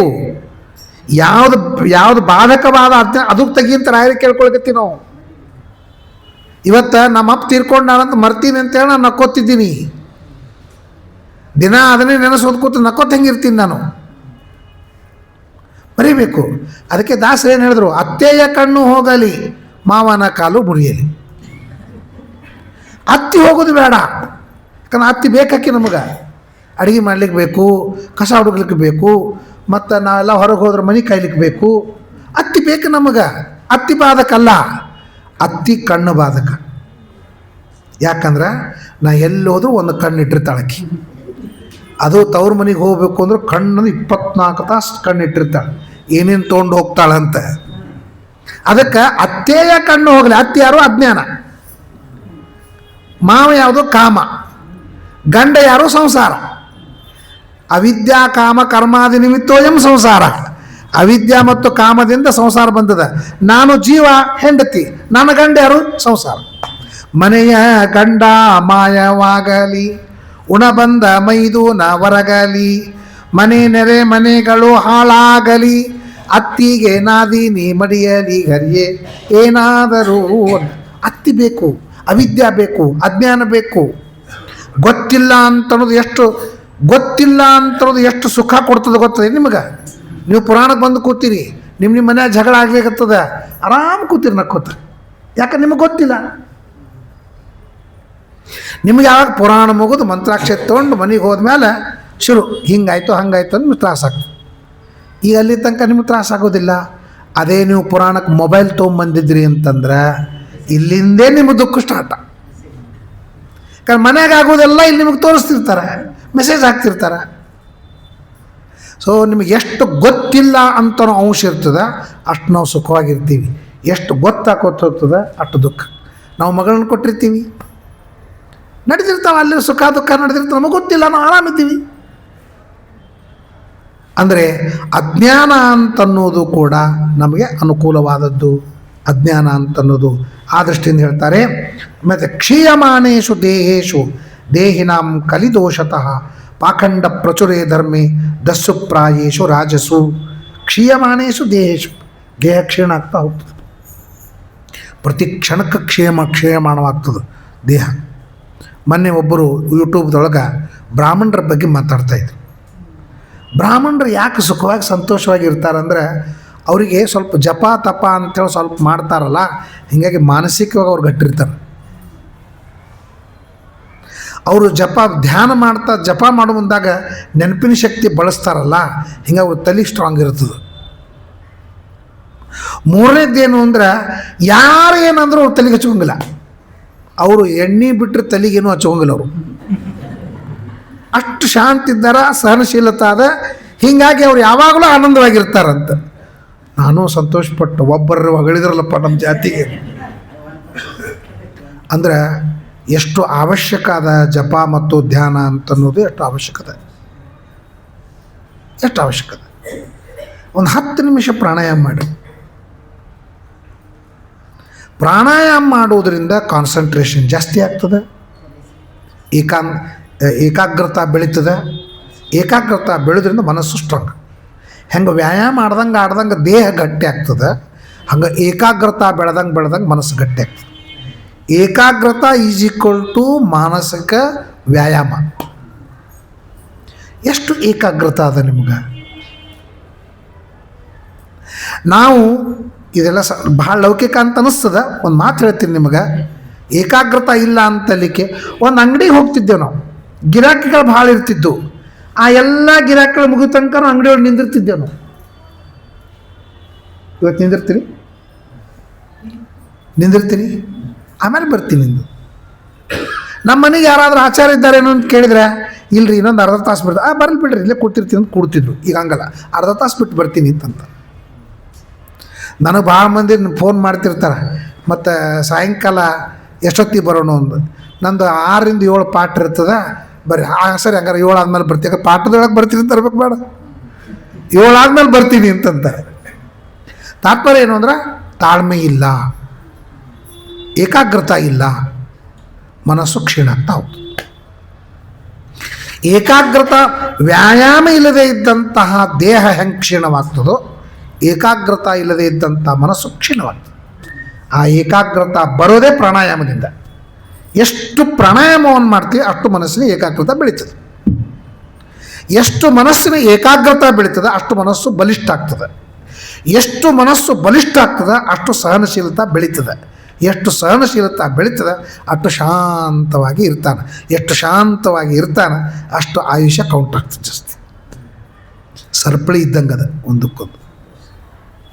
ಅದಕ್ಕೆ ಕ್ಷೀಯಮಾನೇಶು ದೇಹೇಶು ದೇಹಿನಾಂ ಕಲಿದೋಷತಃ. ಕಲಿ ಅಂದ್ರೆ ಏನು ಗೊತ್ತಾ? ಜಗಳ. ಕಲಿ ಅಂದರೆ ಹೊರಗಿನ ಬಂದುಕೊಳ್ಳೋ ಮನೆಯಾಗ ಜಗಳ ಆಗ್ತದೆ, ಗೊತ್ತದೆ ನಿಮಗೆ? ಒಳಗೆ ಇದ್ದಾಗ ಜಗಳ ಭಾಳ ಆಗೋದಿಲ್ಲ. ಹೊರಗಿನ ಬಂದುಕೊಳ್ಳೇ ಸ್ವಲ್ಪ ಬಿಸಿಯಾಗಿರ್ತದೆ ತಲೆ, ಸ್ವಲ್ಪ ಏನು ಹೆಚ್ಚು. ಯಾಕಂದ್ರೆ ಕಲಿಪ್ರವೇಶ ಅಂತ. ಕಲಿಪ್ರವೇಶ ಅಂದ್ರೇನು? ಹೊರಗಿನ ಬಂದುಕೊಳ್ಳೇನೆ ಕಲಿಪ್ರವೇಶ ವಿಶೇಷವಾಗಿರ್ತದೆ, ಅರ್ಥಾತ್ ಜಗಳ ಆಗ್ತದೆ. ಕಲಿ ಅಂದರೆ ಜಗಳ ಅಂತ ಅರ್ಥ. ಮನೆಯೊಳಗೆ ಜಗಳ ಭಾಳ ಆಗ್ಲಿಕ್ಕತ್ತದಂದ್ರೆ ಕಲಿಪ್ರವೇಶ ಆಗ್ಯದ ಅಂತ ಅರ್ಥ. ಮನೆಯೊಳಗೆ ಜಗಳ ಆಗುವುದಿಲ್ಲ ಅಂದ್ರೆ ಅವ್ರ ಮನೆಯಾಗ ಕಲಿಪ್ರವೇಶ ಇಲ್ಲ ಅಂತ ಅರ್ಥ. ಕಲಿ ಅಂದರೆ ಜಗಳ ಅಂತ ಸಂಸ್ಕೃತನೊಳಗೆ ಅರ್ಥ. ಜಗಳ ಹುಟ್ಟಿಸೋದೇ ಕಲಿ ಲಕ್ಷಣ. ರಾಜರಿಗೆ ಜಗಳ, ಗುರುಗಳಿಗೆ ಜಗಳ, ಶಿಷ್ಯರಿಗೆ ಜಗಳ, ಫ್ಯಾಮಿಲಿಗಳಿಗೆ ಜಗಳ. ಏನು ಜಗಳ? ಇಷ್ಟೇ ಅಲ್ಲ, ದೇಹದ ಹೊಕ್ಕರಿ ಅಂತಂದ್ರೆ ಬಿಳಿ ರಕ್ತ ಕಣಗಳಿಗೂ ಕೆಂಪು ರಕ್ತ ಕಣಗಳಿಗೂ ಜಗಳ. ಎಲ್ಲಿ ಹೋದರೂ ಜಗಳ. ಅಷ್ಟು ಕಲಿ ಪ್ರವೇಶ ಅಂತಂತ. ಆಮೇಲೆ ಪಾಖಂಡ ಪ್ರಚುರೇ ಧರ್ಮೇ. ಪಾಪವನ್ನು ಮಾಡೋದೇ ಧರ್ಮ. ಧರ್ಮದಿಂದ ಪಾಪ ಮಾಡ್ತಾನ್ರಿ ಕಲಿಯುಗದೊಳಗೆ. ಧರ್ಮ ಅಂತ ಅನಿಸ್ತಿರ್ತದೆ, ಆದ್ರೆ ಅದು ಪಾಪದ ಕೆಲಸ ಆಗ್ತಿರ್ತದೆ. ಶೋಕೇಸದ ಬಾಳೆಹಣ್ಣು ಇದ್ದಂಗೆ. ಶೋಕೇಸ್ದಾಗ ಪ್ಲಾಸ್ಟಿಕ್ ಬಾಳೆಹಣ್ಣು ಇರ್ತಾವೆ, ನೋಡ್ಲಿಕ್ಕೆ ಬಾಳೆಹಣ್ಣು ಅಂತ ಅನಿಸ್ತಿರ್ತದೆ, ಅದ್ರಾಗೇನೂ ರಸ ಇರುವುದಿಲ್ಲ. ಹಂಗೆ ಧರ್ಮ ಮಾಡ್ತಾರೆ. ಅದಕ್ಕೆ ಧರ್ಮವನ್ನು ಏಕಾಂತದೊಳಗೆ ಮಾಡಬೇಕು, ಪ್ರಾಮಾಣಿಕ ಆಗ್ತದೆ. ಲೋಕಾಂತದೊಳಗೆ ಮಾಡ್ಲಿಕ್ಕತ್ರಿ ನಾಟಕೀಯವಾಗ್ತದೆ. ಪ್ರಭಾವ ಹಾಕಬೇಕು ಅಂತ ಹೊಂಡ್ತಾನೆ. ನಾವು ಧರ್ಮವನ್ನು ಪ್ರಭಾವ ಹಾಕೋಣಂತ ಭಾರಿ ದೊಡ್ಡ ಮಂಗಳಾರತಿ ಮಾಡೋಣ, ಭಾರಿ ದೊಡ್ಡ ಜಂಟಿ ಬಾರಿಸೋಣ, ಗೋವಿಂದ ಅಂತ ಹೋದ್ರೂ ಅದೆಲ್ಲ ಭಕ್ತಿಯಿಂದ ಅಲ್ರಿ. ತೋರಿಸು. ಕಂಚುಗಾರನ ಬಿಡಾರದಂದರಿ ಕಂಚು ಹಿತ್ತಾಳೆ ಪ್ರತಿಮೆ ಎದುರಿಸಿ ಮಿಂಚಬೇಕೆನ್ನುತ್ತ ದೀಪಗಳನ್ನೇ ಹಚ್ಚಿ ವಂಚನೆಯಿಂದಲೇ ಪೂಜೆಯ ಮಾಡುವುದು ಉದರ ವೈರಾಗ್ಯ ಬೀದು. ಏನು ಭಯಂಕರ ದೀಪ ಹಚ್ಚಿ ಮಾಡ್ತಾರೆ. ಪೂಜೆ ಮಾಡುವ ಅವನಿಗೆ ಆಸಕ್ತಿ ಇಲ್ಲ, ತೋರಿಸ್ತಾನೆ ಅವನು. ಅದಕ್ಕೆ ಹೇಳ್ತಾರೆ ಕಲಿದೋಷತಃ ಪಾಖಂಡ ಪ್ರಚುರೇ ಧರ್ಮೇ ದಸ್ಯುಪ್ರಾಯೇಶು. ಪ್ರತಿಯೊಬ್ಬ ರಾಜರು ಕಳ್ಳರಾಗ್ತಾರೆ. ಅವನು ಕಳ್ಳತನ ಮಾಡ್ಲಿಕ್ಕೆ ರಾಜ ಆಗ್ತಾನೋ. ದೇಶವನ್ನು ಆಳ್ಲಿಕ್ಕೆ ರಾಜ ಅಲ್ಲ, ಕಳ್ಳತನ ಮಾಡ್ಲಿಕ್ಕೆ ರಾಜನಾಗ್ತಾನೆ. ದಸ್ಯುಪ್ರಾಯೇಶು ರಾಜಸು. ಚೌರ್ಯ ಅನೃತ ವ್ರತ ಹಿಂಸಾ ನಾನಾ ವೃತ್ತುಷು. ಕಳ್ಳತನ ಮಾಡೋದು, ಸುಳ್ಳು ಹೇಳೋದು. ಸುಳ್ಳು ಹೇಳೋದು ದೊಡ್ಡದಲ್ಲ. ಹಿಂದಕ್ಕೆಲ್ಲ ಸುಳ್ಳು ಹೇಳ್ತಿದ್ದಿಲ್ಲ ಅಂತಿಲ್ಲ. ಸ್ವಯಂ ಕೃಷ್ಣನೇ ಸುಳ್ಳು ಹೇಳ್ದ, ಅಶ್ವತ್ಥಾಮೋ ಹತಃ ಅಂತೇಳಿ. ಆದ್ರೆ ಸುಳ್ಳು ಹೇಳೋದು ತಪ್ಪಲ್ಲ, ವೃತ್ತ ಸುಳ್ಳು ಹೇಳೋದು ತಪ್ಪ.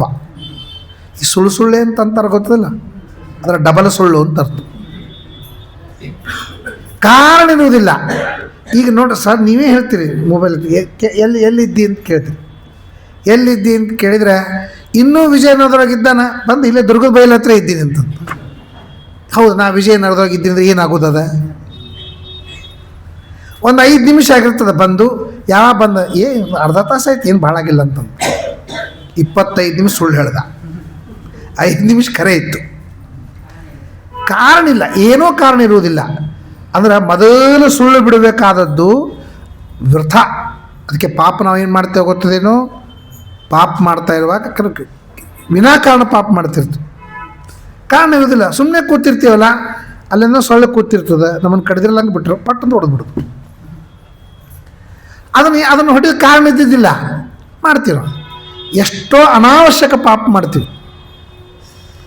ಆ ಅನಾವಶ್ಯಕ ಪಾಪಗಳೇ ನಾವು ಧರ್ಮ ಮಾಡೋದನ್ನು ಪರಿಹಾರ ಆಗ್ತಿರ್ತದೆ ಅಂತ ಹೇಳ್ತಾರೆ. ಆ ದೃಷ್ಟಿಯಿಂದ ಅದಕ್ಕೆ ಚೌರ್ಯ ಅನೃತ ವೃಥ ಹಿಂಸಾ ನಾನಾ ವೃದ್ಧಿಷು ವೈ. ಎಷ್ಟು ಹಿಂಸೆ ಮಾಡ್ತಾರೆ. ಮಾತಿನ ತಪಸ್ಸನ್ನು ಹೇಳ್ತಾ ಇರುವಾಗ ಮೊದಲೇದ್ದೇ ಹೇಳ್ತಾರೆ ಅನುದ್ವೇಗ ಕರಂ ವಾಕ್ಯಂ. ಹೂವಿನೊಳಗೆ ಮಕರಂದವನ್ನು ದುಂಬಿ ಜೇನ್ನೊಣ ಹೆಂಗೆ ತಗೋತದೆ, ಹೂವಿಗೇನೂ ಆಗಲಾರ್ದಂಗೆ ಮಕರಂದ ತಗೋತದಂತ. ಹೆಂಗೆ ಮಾತಾಡ್ಬೇಕು ನಾವು, ಯಾರಿಗೂ ಏನೂ ಮನಸ್ಸಿಗೆ ನೋವಾಗಬಾರ್ದು. ಹಂಗೆ ಎಲ್ಲಿ ಮಾತಾಡ್ಲಿಕ್ಕೆ ಆಗ್ತದೆ? ನೋವು ಕೊಟ್ಟು ತಾಮಸ ಆನಂದ ಪಡ್ತಾನೆ ಮನುಷ್ಯ. ನಾ ಹೆಂಗೆ ಮಾತಾಡೋದು ಗೊತ್ತದೆ ನಿಮಗೆ? ನಡೆಗೆ ಹೋಗಿಬಿಟ್ಟವ, ರಾತ್ರಿ ನಿದ್ದೆ ಬಂದಿಲ್ಲ ಅವನಿಗೆ. ಏನು ಚಲೋ ಮಾಡಿದೆಪ್ಪ. ತಾನು ಮಾಡುವುದಲ್ದೇನೆ ಅದನ್ನು 10 ಮಂದಿಯಿಂದ ಹೇಳ್ಕೊತ ಹೋಗ್ತಾರೆ. ನಾ ಹಿಂಗೆ ಮಾತಾಡ್ದೆ, ನಾ ಹಿಂಗೆ ಮಾಡ್ದೆ. ಆದ್ರೆ ಅವ್ನು ಎಷ್ಟು ಒದ್ದಾಡ್ತಿರ್ತಾನೆ. ಧ್ರುವರಾಜ್ ಹೇಳ್ತಾನೆ, ನನ್ನ ತಾಯಿ ಮಾತಾಡಿದ್ಲು, ಆಕೆ ಆರಾಮ್ ಮಲ್ಕೊಂಡಾಳ, ನಾ ಮಾತಾಡ್ಸ್ಕೊಂಡಲ್ಲ, ನನಗೆ ನಿದ್ದೆ ಬರಲಿಕ್ಕತ್ತಿಲ್ಲ ಅಂತಂತ ಧ್ರುವರಾಜ ನಾರದರಿಗೆ ಹೇಳ್ತಾರೆ. ಆದ್ದರಿಂದ ಅದಕ್ಕೆ ಚೌರ್ಯ ಅನೃತ ವೃತ ಹಿಂಸ ಚುಚ್ಚಿ ಮಾತಾಡೋದು ಎಂದು ಮಾಡಬಾರ್ದು ಅಂತಂತ. ಚುಚ್ಚಿ ಮಾತಾಡೋದು ಹೆಂಗಿರ್ತದೆ ಅಂದರೆ ನೋಡ್ಲಿಕ್ಕೆ ಮಜಾ ಇರ್ತದೆ, ಅದ್ರ ಒಳಗೆ ಅವ್ರಿಗೆ ಹಿಂಸೆ ಆಗ್ತಿರ್ತದೆ. ಅನುದ್ವೇಗ ಕರಂ ವಾಕ್ಯಂ ಸತ್ಯಂ ಪ್ರಿಯಹಿತಂ ಚೇತ ಸ್ವಾಧ್ಯಾಯ ಬಸರಂ ಚೈವ ವಾಂಗ್ಮಯಂ ತಪ ಉಚ್ಯತೆ. ಮಾತಿನ ತಪಸ್ಸು ಇರ್ತದೆ. ನಮ್ಮ ಸ್ವಾಮಿಗಳು ಸತ್ಯಾತ್ಮ ತೀರ್ಥರು ನಾನು ಹತ್ತಿರದಿಂದ ನೋಡ್ತಿರ್ತಿಲ್ಲ, ಯಾರಿಗೂ ಮನಸ್ಸಿಗೆ ನೋವಾಗಂಗೆ ಮಾತಾಡೋದು, ಎಂದೂ ಮಾತಾಡೋಂಗಿಲ್ಲ. 16 ವರ್ಷ ನಾನು ಅವ್ರ ಜೊತೆಗಿದ್ದೀನಿ, ಪೂರ್ವಾಶ್ರಮದೊಳಗು. ಮನಸ್ಸಿಗೆ ನೋವು ಆಗಬಾರ್ದು ಅಂತಂತಾರೆ. ಯಾಕೆ ನೋವು ಮಾಡ್ಬೇಕು ಅವರಿಗೆ? ಒಂದೇ ವಾಕ್ಯವನ್ನು ನಾನಾ ಟೋನ್ದಿಂದ ಹೇಳಿಗೆ ಬರ್ತದೆ ಇಲ್ಲೋ? ನಾ ಮಡಿಲಿದ್ದೀನಿ, ಸ್ವಲ್ಪ ಸರಿತೀರಿ, ಇದೊಂದದ, ಈ ಟೋನ್ ಅದ, ಸರಿ ಅಂತೊಂದನೋ ಅನ್ನೋದ. ಅಂದರೆ ಒಂದೇ ವಾಕ್ಯ ಒಂದೇ ವಿಷಯ ನಾವು ಟೋನ್ ಚೇಂಜ್ ಮಾಡ್ದಂಗೆ ಹಿಂಸೆ ಆಗ್ಲಿಕ್ಕೆ ಸಾಧ್ಯತೆ ಅದ, ಅಹಿಂಸೆ ಆಗ್ಲಿಕ್ಕೆ ಸಾಧ್ಯತೆ ಅದ. ಅದಕ್ಕಾಗಿ ಯಾವಾಗಲೂ ಮಾತು ಮನಸ್ಸನ್ನು ಕೆಡಿಸಂಗಿಲ್ಲ, ಮಾತಿನ ಟೋನು ಮನಸ್ಸನ್ನು ಕೆಡಿಸ್ತದೆ. ಯಾವುದೇ ಮಾತು ತಗೊಳ್ರಿ, ಮಾತು ದೊಡ್ಡದಲ್ಲ, ಮಾತಿನ ಟೋನ್ ಭಾಳ ದೊಡ್ಡದು. ಅದಕ್ಕೆ ಆನಂದವರ್ಧನ ಅಂತ ನಮ್ಮ ಸಂಸ್ಕೃತ ಸಾಹಿತ್ಯದೊಳಗೆ ಆಗಿ ಹೋದ. ಅವನು ಧ್ವನ್ಯಾಲೋಕ ಅಂತ ಬರೀ ಟೋನ್ ಮೇಲೆ ಹೆಂಗೆ ಅರ್ಥ ಬರ್ತದೆ ಅಂತ ಬರ್ದಾನವ. ಧ್ವನ್ಯಾಲೋಕ ಅಂತ ಒಂದು ಗ್ರಂಥ ಬರ್ದಾನ. ಟೋನ್ ಮೇಲೆ ಹೆಂಗೆ ಬರ್ತದೆ ಬರ್ದಾನ. ಈಗ ಯಾವುದೋ ಒಂದು ಕೆಲಸ ಆಯಿತು ಅಂದರೆ ಶಣೆ ಇದ್ದಿ ಅಂತಂತಾರೆ. ಶಾಣೆ ಇದ್ದಿ ಅಂತ ಅನ್ನೋದನ್ನು ದಡ್ಡಿದ್ದಿ ಅಂತನೂ ಅರ್ಥನೂ ಬರ್ತದೆ. ಹಾಂ, ದಡ್ಡಿದ್ದಿ ಚಲೋ ಕೆಲಸ ಮಾಡಿದಿ ಅಂತ, ಚಲೋ ಕೆಲಸ ಮಾಡಿದಿ ಅಂತ ಅನ್ನೋದು ಹೇಳಿ ಟೋನ್ ಅದ ನೋಡ್ರಿ, ಆ ಟೋನ್ದೊಳಗೆ ವ್ಯತ್ಯಾಸ ಬರ್ತದೆ. ಕೆಟ್ಟ ಕೆಲಸ ಮಾಡಿದಿ ಅಂತ ಹೇಳೋ ಮುಂದಾಗ ಚಲೋ ಕೆಲಸ ಮಾಡಿದಿ ಅಂತಂದ್ರೆ ಚಲೋ ಕೆಲಸನೇ ಮಾಡಿದಿ ಅಂತ ಅರ್ಥ. ಆದರೆ ಹೇಳೋ ಮುಂದೆ ಟೋನ್ ಚಲೋ ಕೆಲಸ ಮಾಡಿದಿ ಅಂತ ನೀವು ಟೋನ್ ಚೇಂಜ್ ಮಾಡಿದರೆ ಅದೇ ವಾಕ್ಯ ಕೆಟ್ಟ ಕೆಲಸ ಮಾಡಿದಿ ಅಂತ ಅರ್ಥ ಬರ್ತದೆ. ಇದು ಧ್ವನ್ಯಾಲೋಕ ಅಂತ. ಟೋನ್ದಿಂದ ಹೆಂಗೆ ಮನುಷ್ಯನ ಮನಸ್ಸಿನ ಮೇಲೆ ಪರಿಣಾಮ ಆಗ್ತದೆ ಅಂತ ಅನ್ನೋದನ್ನು ಧ್ವನ್ಯಾಲೋಕದೊಳಗೆ ಹೇಳ್ತಾನೆ. ಅದೇ ಹಿಂಸಾ ಅಂತ ಅನ್ನೋದನ್ನು ಮಾಡಬಾರ್ದು ಅಂತ ಹೇಳ್ತಾರೆ. ಭೂಮಿ ಹೇಳ್ತಾಳೆ, ಭೂಮಿ ಕಲಿಯುಗದ ರಾಜರಿಗೆ ಹೇಳ್ತಾಳಂತೆ, ಅಹೋಮಾಂ ವಿಜಿಗೀಷಂತಿ ಮೃತ್ಯು ಕ್ರೀಡನ ಕಾನೃಪಾಹ. ಯಮಧರ್ಮರಾಜನ ಗೊಂಬೆಗಳಾಗಿ ಓಡಾಡ್ತಾ ಇದು ನನ್ನ ಜಾಗ ಅಂತ ನೀವು ಬಡ್ಕೋತಿರಲ್ಲ, ನಿನ್ನ ನೋಡಿ ನಮ್ಗೆ ಅಪಹಾಸ ಬರ್ತದಂತಾಳೆ. ನಾನು ಎಂಥ ಮುತ್ತೈದು ಇದ್ದೀನಿ ಅಂತಂದ್ರೆ ಮಹಾ ಮೆರೆದಂತಹ ರಾಜರ ಎಲುವಿನ ಚೂರುಗಳನ್ನೇ ಅಕ್ಕಿಯನ್ನಾಗಿ ಉಡಿ ತುಂಬಿಸ್ಕೋತೀನಿ ನಾನು. ಅವರ ರಕ್ತದಿಂದ ಕುಂಕುಮ ಹಚ್ಕೋತೀನಿ ನಾನು. ಎಷ್ಟು ಮಂದಿ ರಾಜರು ನನ್ನ ಈ ಉಡಿಯ ಗರ್ಭದೊಳಗೆ ಆಗಿ ಹೋಗ್ಬಿಟ್ರು. ನೀನು ಯಾವ ಗಿಡ ತಪ್ಪಲ್ಲ, ಏನು ಮಾಡ್ಕೋತೀರಿ? ನನ್ನ ಜಾಗ ಹೊಡ್ರಿ, ನಿಮ್ಮ ಜಾಗ ಆಯ್ತು ತೊಗೊಂಡಿರ್ತೀರಿ. ನಿಮ್ಮದು ಮಠಕ್ಕೆ ಊಟಕ್ಕೆ ಬಂದಾಗೂ ನನ್ನ ಜಾಗ ಅಂತಾರೆ. ಎಲೆ ಮೇಲೆ ಇದು ನನ್ನ ಎಲೆ ಅದ, ಇದು ನನ್ನ ಜಾಗ ಅದ ಅಂತೇಳಿ 2 ಮಂದಿ ಬರ್ತಿರ್ತಾರೆ, ಸೀರೆ ಹಾಸ್ಬಿಟ್ಟಿರ್ತಾರೆ. ನನ್ನ ಜಾಗ. ಎಷ್ಟೋ ಮಂದಿ ತೀರ್ಥ ತೊಗೊಳ್ಳಾರ್ದೆ ಊಟ ಮಾಡ್ತಾರೆ, ಎದ್ರೆ ಯಾರು ತೋತಾರೆ, ಈ ಜಾಗ ಬಂದು ಕೊಡ್ತಾರೆ ಗಾಬರಿ. ಅಂದರೆ ಭೂಮಿ ಹೇಳ್ತಾಳೆ, ವಿಜಿಗಂತಿ ಮೃತ್ಯೋ ಕ್ರೀಡನಕ ನೃಪಾಹ ಏನ ಫೇನೋಪಮೇ ಪಿಂಡೆ ಏನ ವಿಶ್ರಂಭಿತ ನೃಪಾಹ. ಏನು ಈ ದೇಹಕ್ಕಾಗಿ ನೀನು ಜಗ ನನ್ನ ಜಗ ನನ್ನ ಭೂಮಿ ಅಂತ ಬಡದಾಡ್ತೀಯಲ್ಲ, ಇದು ಫೇನೋಪಮ, ನೀರ ಮೇಲಿನ ಗುಳ್ಳಿ. ಈ ದೇಹ ಯಾವಾಗ ಬಿದ್ದು ಹೋಗ್ತದೆ ನಿನಗೇ ಗೊತ್ತಿಲ್ಲ.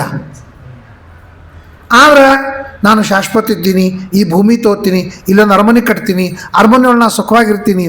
ಹೆಂಗಿರ್ತೀಯಪ್ಪ? ಒಂದು ಜೇನು ನೊಣ ಕಮಲದೊಳಗೆ ಹೋಗಿ ಕೂತು ಮಕರಂದವನ್ನು ತೋಳೋದ್ರೊಳಗೆ ಇತ್ತು. ಸಾಯಂಕಾಲ ಆಯಿತು.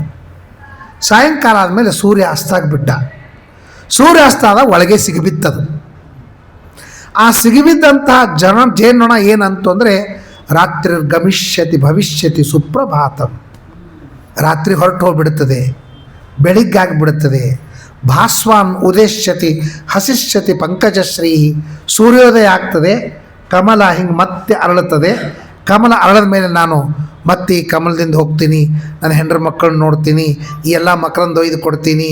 ಅಪ್ಪ ನೀ ಎಷ್ಟು ತಂದು ನಮಗೆ, ಎಷ್ಟು ಸ್ವೀಟ್ ಅದ, ಎಲ್ಲ ಮಕ್ಕಳೆಲ್ಲ ಅಪ್ಕೊಂಡು ನನಗೆ ಹೇಳ್ತಾರೆ ಅಂತನ್ನು ಮುಂದಾಗ, ಹಾ ನಲಿನಿ ಗಜ ಉಜ್ಜಹಾರ. ಅಷ್ಟೊತ್ತಿಗೆ ಒಂದು ಆನೆ ಬಂದು ಸೊಂಡಿಲಿನಿಂದ ಆ ಕಮಲನ್ನು ಎತ್ತಿ ಒಗೆದು ತನ್ನ ಕಾರನ್ನು ಹಾಕಿ ಆ ಕಮಲವನ್ನು ತುಳಿದಾಗ ಖಲಾಸ ಆಗ್ಬಿಡ್ತದೆ. ಹಾರಿ ಹೋಗೋದು ಇಲ್ಲ, ಮನಿನೂ ಇಲ್ಲ, ಹೆಂಡತಿ ಮಕ್ಕಳು ಇಲ್ಲ, ಏನೂ ಸಂಬಂಧ ಇಲ್ಲ. ಹಂತ ನಲಿನಿ ಗಜ ಉಜ್ಜಹಾರ ಅಂತ ಭರ್ತೃಹರಿ ಈ ಮಾತು ಹೇಳ್ತಾರೆ. ಹಂಗದ 108 ಕನಸು ಕಟ್ತಾನೆ. ಆದರೆ ಅವನಿಗೆ ನಾನು ಅಲ್ಲಿ ತನಕ ಇರ್ತೀನಿ ಅಂತನ್ನೋದು ಇಲ್ಲ, ಸರ್ವತಾ ಇಲ್ಲ. ಒಂದೊಂದೊಂದೊಂದು ಒಬ್ಬೊಬ್ಬರು ಪಾಲಾಗ್ತದೆ. ಪುರಂದಾಸ ಹೇಳ್ತಾರಲ್ಲ, ಅರ್ಥವ್ಯಾರಿಗೆ, ಪುತ್ರರ್ಯಾರಿಗೆ, ಮಿತ್ರ ಬಾಂಧವರ್ಯಾರಿಗೆ, ಕರ್ತೃಯಮನವರೆಳೆದು ಒಯ್ಯುವಾಗ ಅರ್ಥ ಪುತ್ರರು ಕಾಯುವರೆ. ಅಪ್ಪ ಅಂತಂತಿರ್ತಾರೆ, ಮದುವೆಗೆ ಹೋಗ್ಬಿಡ್ತಾರೆ. ಹೆಣ್ಮಕ್ಳೆಲ್ಲ ಹಳೆಯಂದ್ರಿಗೆ ಹೋಗ್ತಾರೆ, ಗಂಡು ಮಕ್ಕಳೆಲ್ಲ ಸೊಸಿಗೆ ಹೋಗಿಬಿಡ್ತಾರೆ. ಯಾರು ಅರ್ಥವ್ಯಾರಿಗೆ? ಬಂಧುಗಳಿಗೆ. ಪುತ್ರ ಯಾರಿಗೆ? ಅವರವರಿಗೆ. ಹೆಣ್ಮಕ್ಳಿದ್ರೆ ಹಳೆಯಂದ್ರಿಗೆ, ಗಂಡು ಮಕ್ಕಳಿದ್ರೆ ಸೊಸೆಂದ್ರಿಗೆ. ನೀನು ಯಾರಿಗೆ ಅಂತಂದರೆ ಕರ್ತೃಯಮನವರೆಳೆದು ಒಯ್ಯುವಾಗ ನೀನು ಯಮದೂತರಿಗೆ ಅಂತ ತಿಳ್ಕೊಂಡ್ಬಿಡೋದು. ಅದಕ್ಕೆ ಹೇಳಿದರು ಏನು ಅಂದರೆ, ಏನು ಫೇನೋಪಮೆ ಪಿಂಡೆ. ಈ ಪಿಂಡ ಅಂದ್ರೆ ಶರೀರ, ಇದು ಫೇನೋಪಮ ಗುಳ್ಳಿದ್ದಂಗೆ, ಬಂತು ಹೋಯ್ತು. ಒಂದು ಕಡೆಗೆ ಪಂಚಮಸ್ಕಂದದೊಳಗೆ ಮೇಘಗಳಿದ್ದಂಗೆ ಈ ದೇಹಗಳು ಅಂತಂತಾರೆ. ಮೋಡಗಳು ಬಂದಿರ್ತವೆ, ಮಳೆ ಆಗ್ತದೆ ಅಂತ ಇಟ್ಕೊಂಡು ಕೂತಿರ್ತೀವಿ, ಒಳಗೆ ಹೋಗಿ ನೀರು ಕುಡಿ ಬರೋದ್ರೊಳಗೆ ದಾವಡಕ್ಕೆ ಹೋಗ್ಬಿಟ್ಟಿರ್ತದೆ. ಅದು ಮೋಡ ಗಾಳಿ ಬಂದು ಆ ಕಡೆಯಿಂದ ಹಾರಿ ಎಲ್ಲ ಹೋಗ್ಬಿಟ್ಟಿರ್ತದೆ, ಮತ್ತು ನೀಲಿ ಆಕಾಶ. ಹಂಗೆ ದೇಹ ಪಡೆದ ಮೇಲೆ ಈ ದೇಹದ ಸುಖಕ್ಕಾಗಿ ಏನೇನೋ ಕಲ್ಪನಾ ಮಾಡ್ತಾನೆ, ಏನೇನೋ ಸ್ಕೀಮ್ಗಳನ್ನು ಹಾಕ್ತಾನೆ, ಏನೇನೋ ಪ್ಲ್ಯಾನ್ ಮಾಡ್ತಾನೆ. ಬೆಳಗ್ಗೆ ಏಳೋದ್ರೊಳಗಾಗಿ ನಾಮಾಪಿನ ಶ್ರೂಯತೆ, ಹೆಸರು ಇಲ್ಲಾರ್ದೇನೆ ಹೋಗ್ಬಿಡ್ತಾನೆ. ಅಂಥದ್ದು ಫೇನೋಪಮೆ ಪಿಂಡೆ ಏನ ವಿಶ್ರಂಭಿತ ನೃಪಾಹ. ಇಂತಹ ದೇಹದ ಮೇಲೆ ವಿಶ್ವಾಸ ಇಟ್ಟುಕೊಂಡು ಏನು ಜಗಳ, ಏನು ಯುದ್ಧ, ಏನು ನನ್ನ ಭೂಮಿ ಅಂತನೂ ಜಗಳೇನು, ಏನು ಎಂಕ್ರೋಚ್ಮೆಂಟ್ ಅಂತ ಕೇಸ್ ಹಾಕೋದೇನು, ಎಲ್ಲ ಮಾಡ್ತಾನೋ. ಏವಂ ಕ್ರಮೇಣ ಜಶ್ಯಾಮ ಪೃಥ್ವೀಂ ಸಾಗರಮೈಕಲಾಂ ಇತಿ ಆಶಾಬದ್ಧ ಹೃದಯ. ಭಯಂಕರ ಆಶಾ ಇಟ್ಕೊಂಡಿರ್ತಾರೆ. ಆದರೆ ಯಮಧರ್ಮರಾಜ ಮಾತ್ರ ನಮ್ಮ ಜೊತೆಗೆ ಒಂದು ಮೃತ್ಯುನು ಬಿಟ್ಟಿರ್ತಾನೆ. ಅವಳು ಮೃತ್ಯು ದೇವತಾ ಅಂತಂತಾಳೆ. ಅವಳೇನು ಮಾಡ್ತಾಳೆ ಅಂದರೆ, ಯಾವ ಜಾಗಕ್ಕೆ ಯಾವ ಟೈಮಕ್ಕೆ ಅವನು ಒಯ್ದು ನಿಲ್ಲಿಸಬೇಕು ಅಷ್ಟು ಕೆಲಸ, ಅದು ಅಷ್ಟೇ ಡ್ಯೂಟಿ ಹಾಕಿದ್ದು ಮೃತ್ಯು ದೇವತಾ. ಆದರೆ ಹಿಂದೆ 4 ಮಂದಿ ಯಮದೂತರು, ಕೆಲವ್ರಿಗೆ 3 ಮಂದಿ ಬರ್ತಾರೆ, ಕೆಲವರು 4 ಮಂದಿ ಬರ್ತಾರೆ. ಬಂದರು ಅಂದ್ರೆ ಅವ್ರು ತೊಗೊಂಡು ಹೋಗ್ಬಿಡ್ತಾರೆ, ಗೊತ್ತೇ ಇಲ್ಲ. ಬಿಜಾಪುರದೊಳಗೆ ಒಬ್ಬತ್ತ ನಮ್ಮ ಗುರ್ತನವ TC ಕೊಟ್ಟಾನ. TCಗೆ ಚೆಕ್ ಮಾಡಲಿಕ್ಕೆ ಟಿಕೆಟ್ ಕೊಟ್ಟಾನ. ಅವ ನೋಡಿ ಹಿಂಗೆ ಪೆನ್ ಹಾಕಿ ಕೊಡ್ಬೇಕಾರೆ ಅವ ಇಲ್ಲೇ ಇಲ್ಲವ. TC ಚೆಕ್ ಮಾಡಿ ಅವನ ಕೈಯಾಗ ಟಿಕೆಟ್ ಕೊಡಬೇಕಾದ್ರೆ ಇಲ್ಲ, ವಿದಿನ್ 30 ಸೆಕೆಂಡ್ ಖಲಾಸ್. ಅವನಿಗೆ ಗೊತ್ತಿಲ್ಲ ನಾನು ಹೋಗ್ತೀನಿ ಅಂತ, ಅವನಿಗೆ ಗೊತ್ತಿಲ್ಲ. ಮನೆಯವ್ರಿಗೇನು ಗೊತ್ತಾಗ್ತದೆ, ಯಾರಿಗೆ ಗೊತ್ತಾಗ್ತದೆ? ಅದಕ್ಕೆ ಫೇನೋಪಮೆ ಪಿಂಡೆ ಅಂತ. ನೀರಿನ ಮೇಲೇನು ಗುಳ್ಳು ಇರ್ತಾವ, ಆ ಗುಳ್ಳು ಯಾವಾಗ ಹೋಗ್ತದೆ ಅಂತಂಬುದು ಹೇಳಂಗೂ ಇಲ್ಲ, ಯಾವಾಗ ಹೋಗ್ತದೆ ಅಂತಂದು ಗೊತ್ತಾಗೋದೂ ಇಲ್ಲ. ಆ ಗುಳ್ಳೆಯ ಮೇಲೆ ವಿಶ್ವಾಸ ಇಟ್ಟುಕೊಂಡು ಹೆಂಗೆ ಜೀವನ ಮಾಡ್ಲಿಕ್ಕೆ ಸಾಧ್ಯ ಇಲ್ಲ, ಹಂಗೆ ಈ ದೇಹದ ಮೇಲೆ ವಿಶ್ವಾಸ ಇಟ್ಟುಕೊಂಡು ಮಾಡ್ಲಿಕ್ಕೆ ಸಾಧ್ಯವಿಲ್ಲ ಅಂತ ಹೇಳ್ತಾನೆ.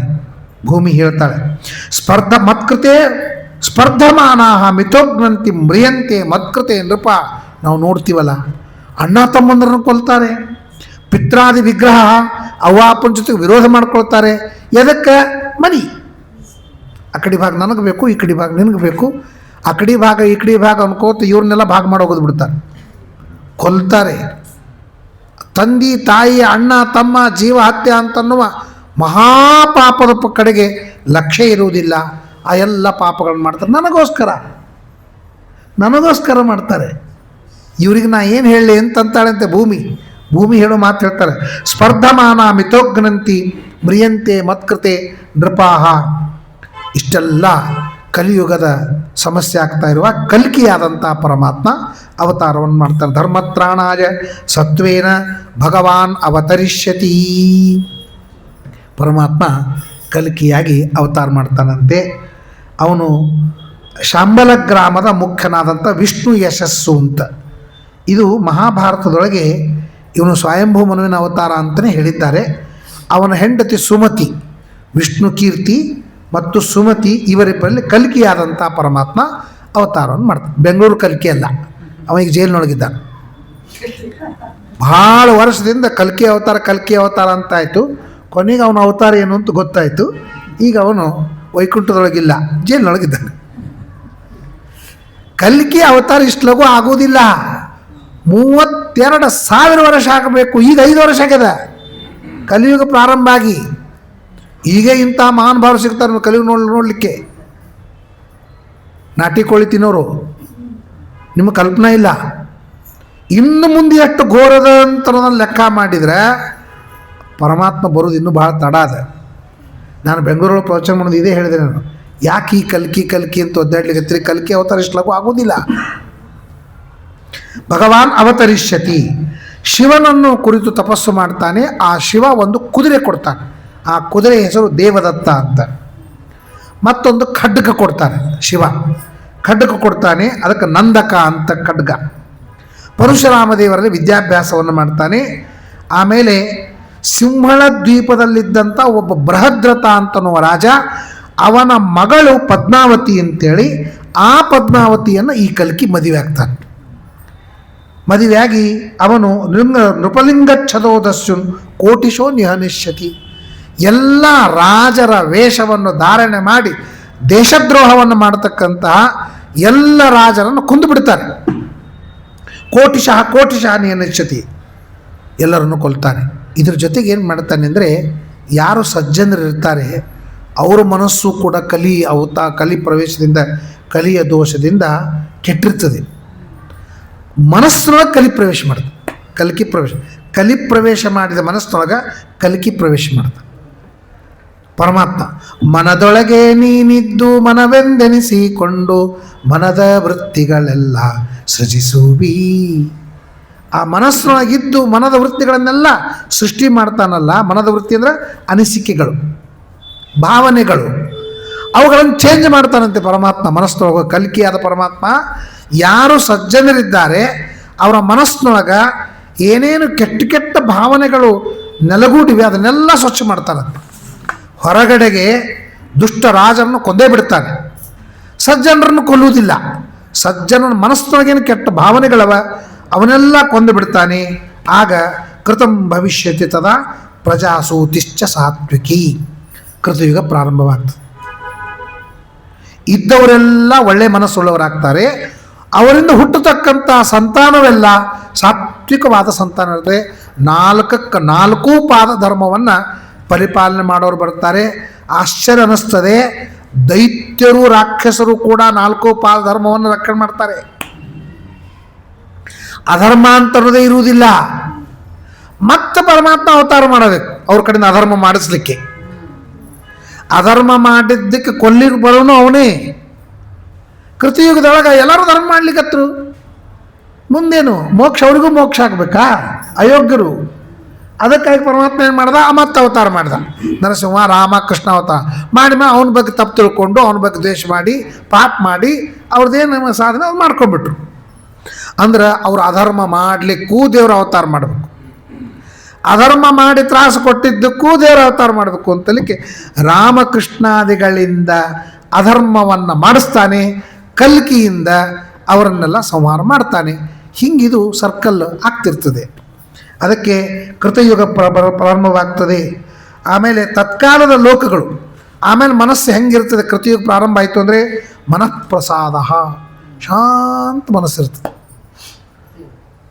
ಕೂಲಾಗಿರ್ತಾರೆ, ಏನೂ ಟೆನ್ಷನ್ ಇರೋದಿಲ್ಲ, ನಗನಗತಾ ಇರ್ತಾರೆ, ಎಲ್ಲರ ಮುಖ ಪ್ರಸನ್ನವಾಗಿ ಕಾಣಿಸ್ತಿರ್ತದೆ, ಟೆನ್ಷನ್ಗಳು ಕಾಣಿಸ್ತಿರಂಗಿಲ್ಲ. ಮನಃಪ್ರಸಾದ. ಮತ್ತು ಕೃತಾರಂಭ, ಏನು ಕೆಲಸ ಮಾಡ್ತಾರೆ ಅದನ್ನು ಪರಿಪೂರ್ಣವಾಗಿ ಮಾಡ್ತಾರೆ. ಎಷ್ಟು ಮನುಷ್ಯ ಪೀಸ್ ಆಫ್ ಮೈಂಡ್ ಇರ್ತಾನೆ ನೋಡ್ರಿ, ಅಷ್ಟು ಅವನ ಕೆಲಸ ಪರಿಪೂರ್ಣ ಮಾಡ್ತಾನೆ. ಕೆಲಸ ಪರಿಪೂರ್ಣ ಮಾಡಲಿಕ್ಕೆ ತಲೆ ಶಾಂತಿ ಇರ್ಬೇಕು. ಯಾವಾಗಲೂ ತಲೆ ಶಾಂತಿ ಇಲ್ಲ ಅಂದ್ರೆ ನಿಮ್ಮ ಕಡೆಯಿಂದ ಏನೂ ಕೆಲಸ ಆಗೋದಿಲ್ಲ. ನೋಡಿರ್ಬೇಕಾದ್ರೆ ಅಲ್ಲ, ನೋಡೋದೇನು ಹಾಗೆ ಆಗ್ತಿರ್ತದೆ ದಿವಸ. ಪ್ರಾರಂಭ. ಆಮೇಲೆ ದೇವಾಪಿ ಮತ್ತು ಮನು ಅವರಿಬ್ಬರೂ ಅಲ್ಲಿ ಬದರಿಯೊಳಗಿರ್ತಾರಂತೆ. ಅವರು ಬಂದು ಈ ಧರ್ಮವನ್ನು ಪ್ರಚಾರ ಮಾಡ್ತಾರೆ, ಕೃತಯುಗದ ಧರ್ಮವನ್ನು ಪ್ರಚಾರ ಮಾಡ್ತಾರೆ. ಆ ಕೃತಯುಗದ ಧರ್ಮ ತ್ರೇತಾಯುಗದೊಳಗೆ ದಶರಥ ರಾಜನ ಮನೆಯೊಳಗೆ ಮಾತ್ರ ಇರ್ತದೆ. ಕೃತಯುಗದ ಧರ್ಮ ದ್ವಾಪರ ಯುಗದೊಳಗೆ ಪಾಂಡವರ ಮನೆಯಲ್ಲಿ ಮಾತ್ರ ಇರ್ತದೆ. ಕೃತಯುಗದ ಧರ್ಮ ಕಲಿಯುಗದೊಳಗೆ ಶ್ರೀಮದಾಚಾರ್ಯರ ಮನೆಯಲ್ಲಿ ಮಾತ್ರ ಇತ್ತು ಅಂತ ಹೇಳ್ತಾರೆ. ಕೃತಯುಗ ಧರ್ಮ 4 ಯುಗದಲ್ಲಿ ಇರ್ತದೆ, ಬಟ್ ಕೃತಯುಗದೊಳಗೆ ಎಲ್ಲರ ಮನೆಯಾಗೂ ಇರ್ತದೆ. ಆದರೆ ಕೃತಯುಗ ಧರ್ಮ ಯುಗಾನುಸಾರವಾಗಿ ಅವರವರ ಮನೆಯಲ್ಲಿ ಮಾತ್ರ ಇರ್ತದೆ ಅಂತ ಹೇಳ್ತಾರೆ. ರಾಜ ಕೇಳ್ತಾನೆ, ಕಲಿಯುಗದ ಪ್ರಭಾವವನ್ನು ಹೇಳಿದಿ, ಎಲ್ಲ ಮನೆ ಹಾಳ, ಮನಸ್ಸು ಹಾಳ, ಎಲ್ಲ ಮಾಡ್ತಾನೆ ಅವನು. ಅವನನ್ನು ನಿಗ್ರಹ ಮಾಡ್ಬೇಕಾದ್ರೆ ನಾವೇನು ಮಾಡ್ಬೇಕು ಹೇಳ್ರಿ?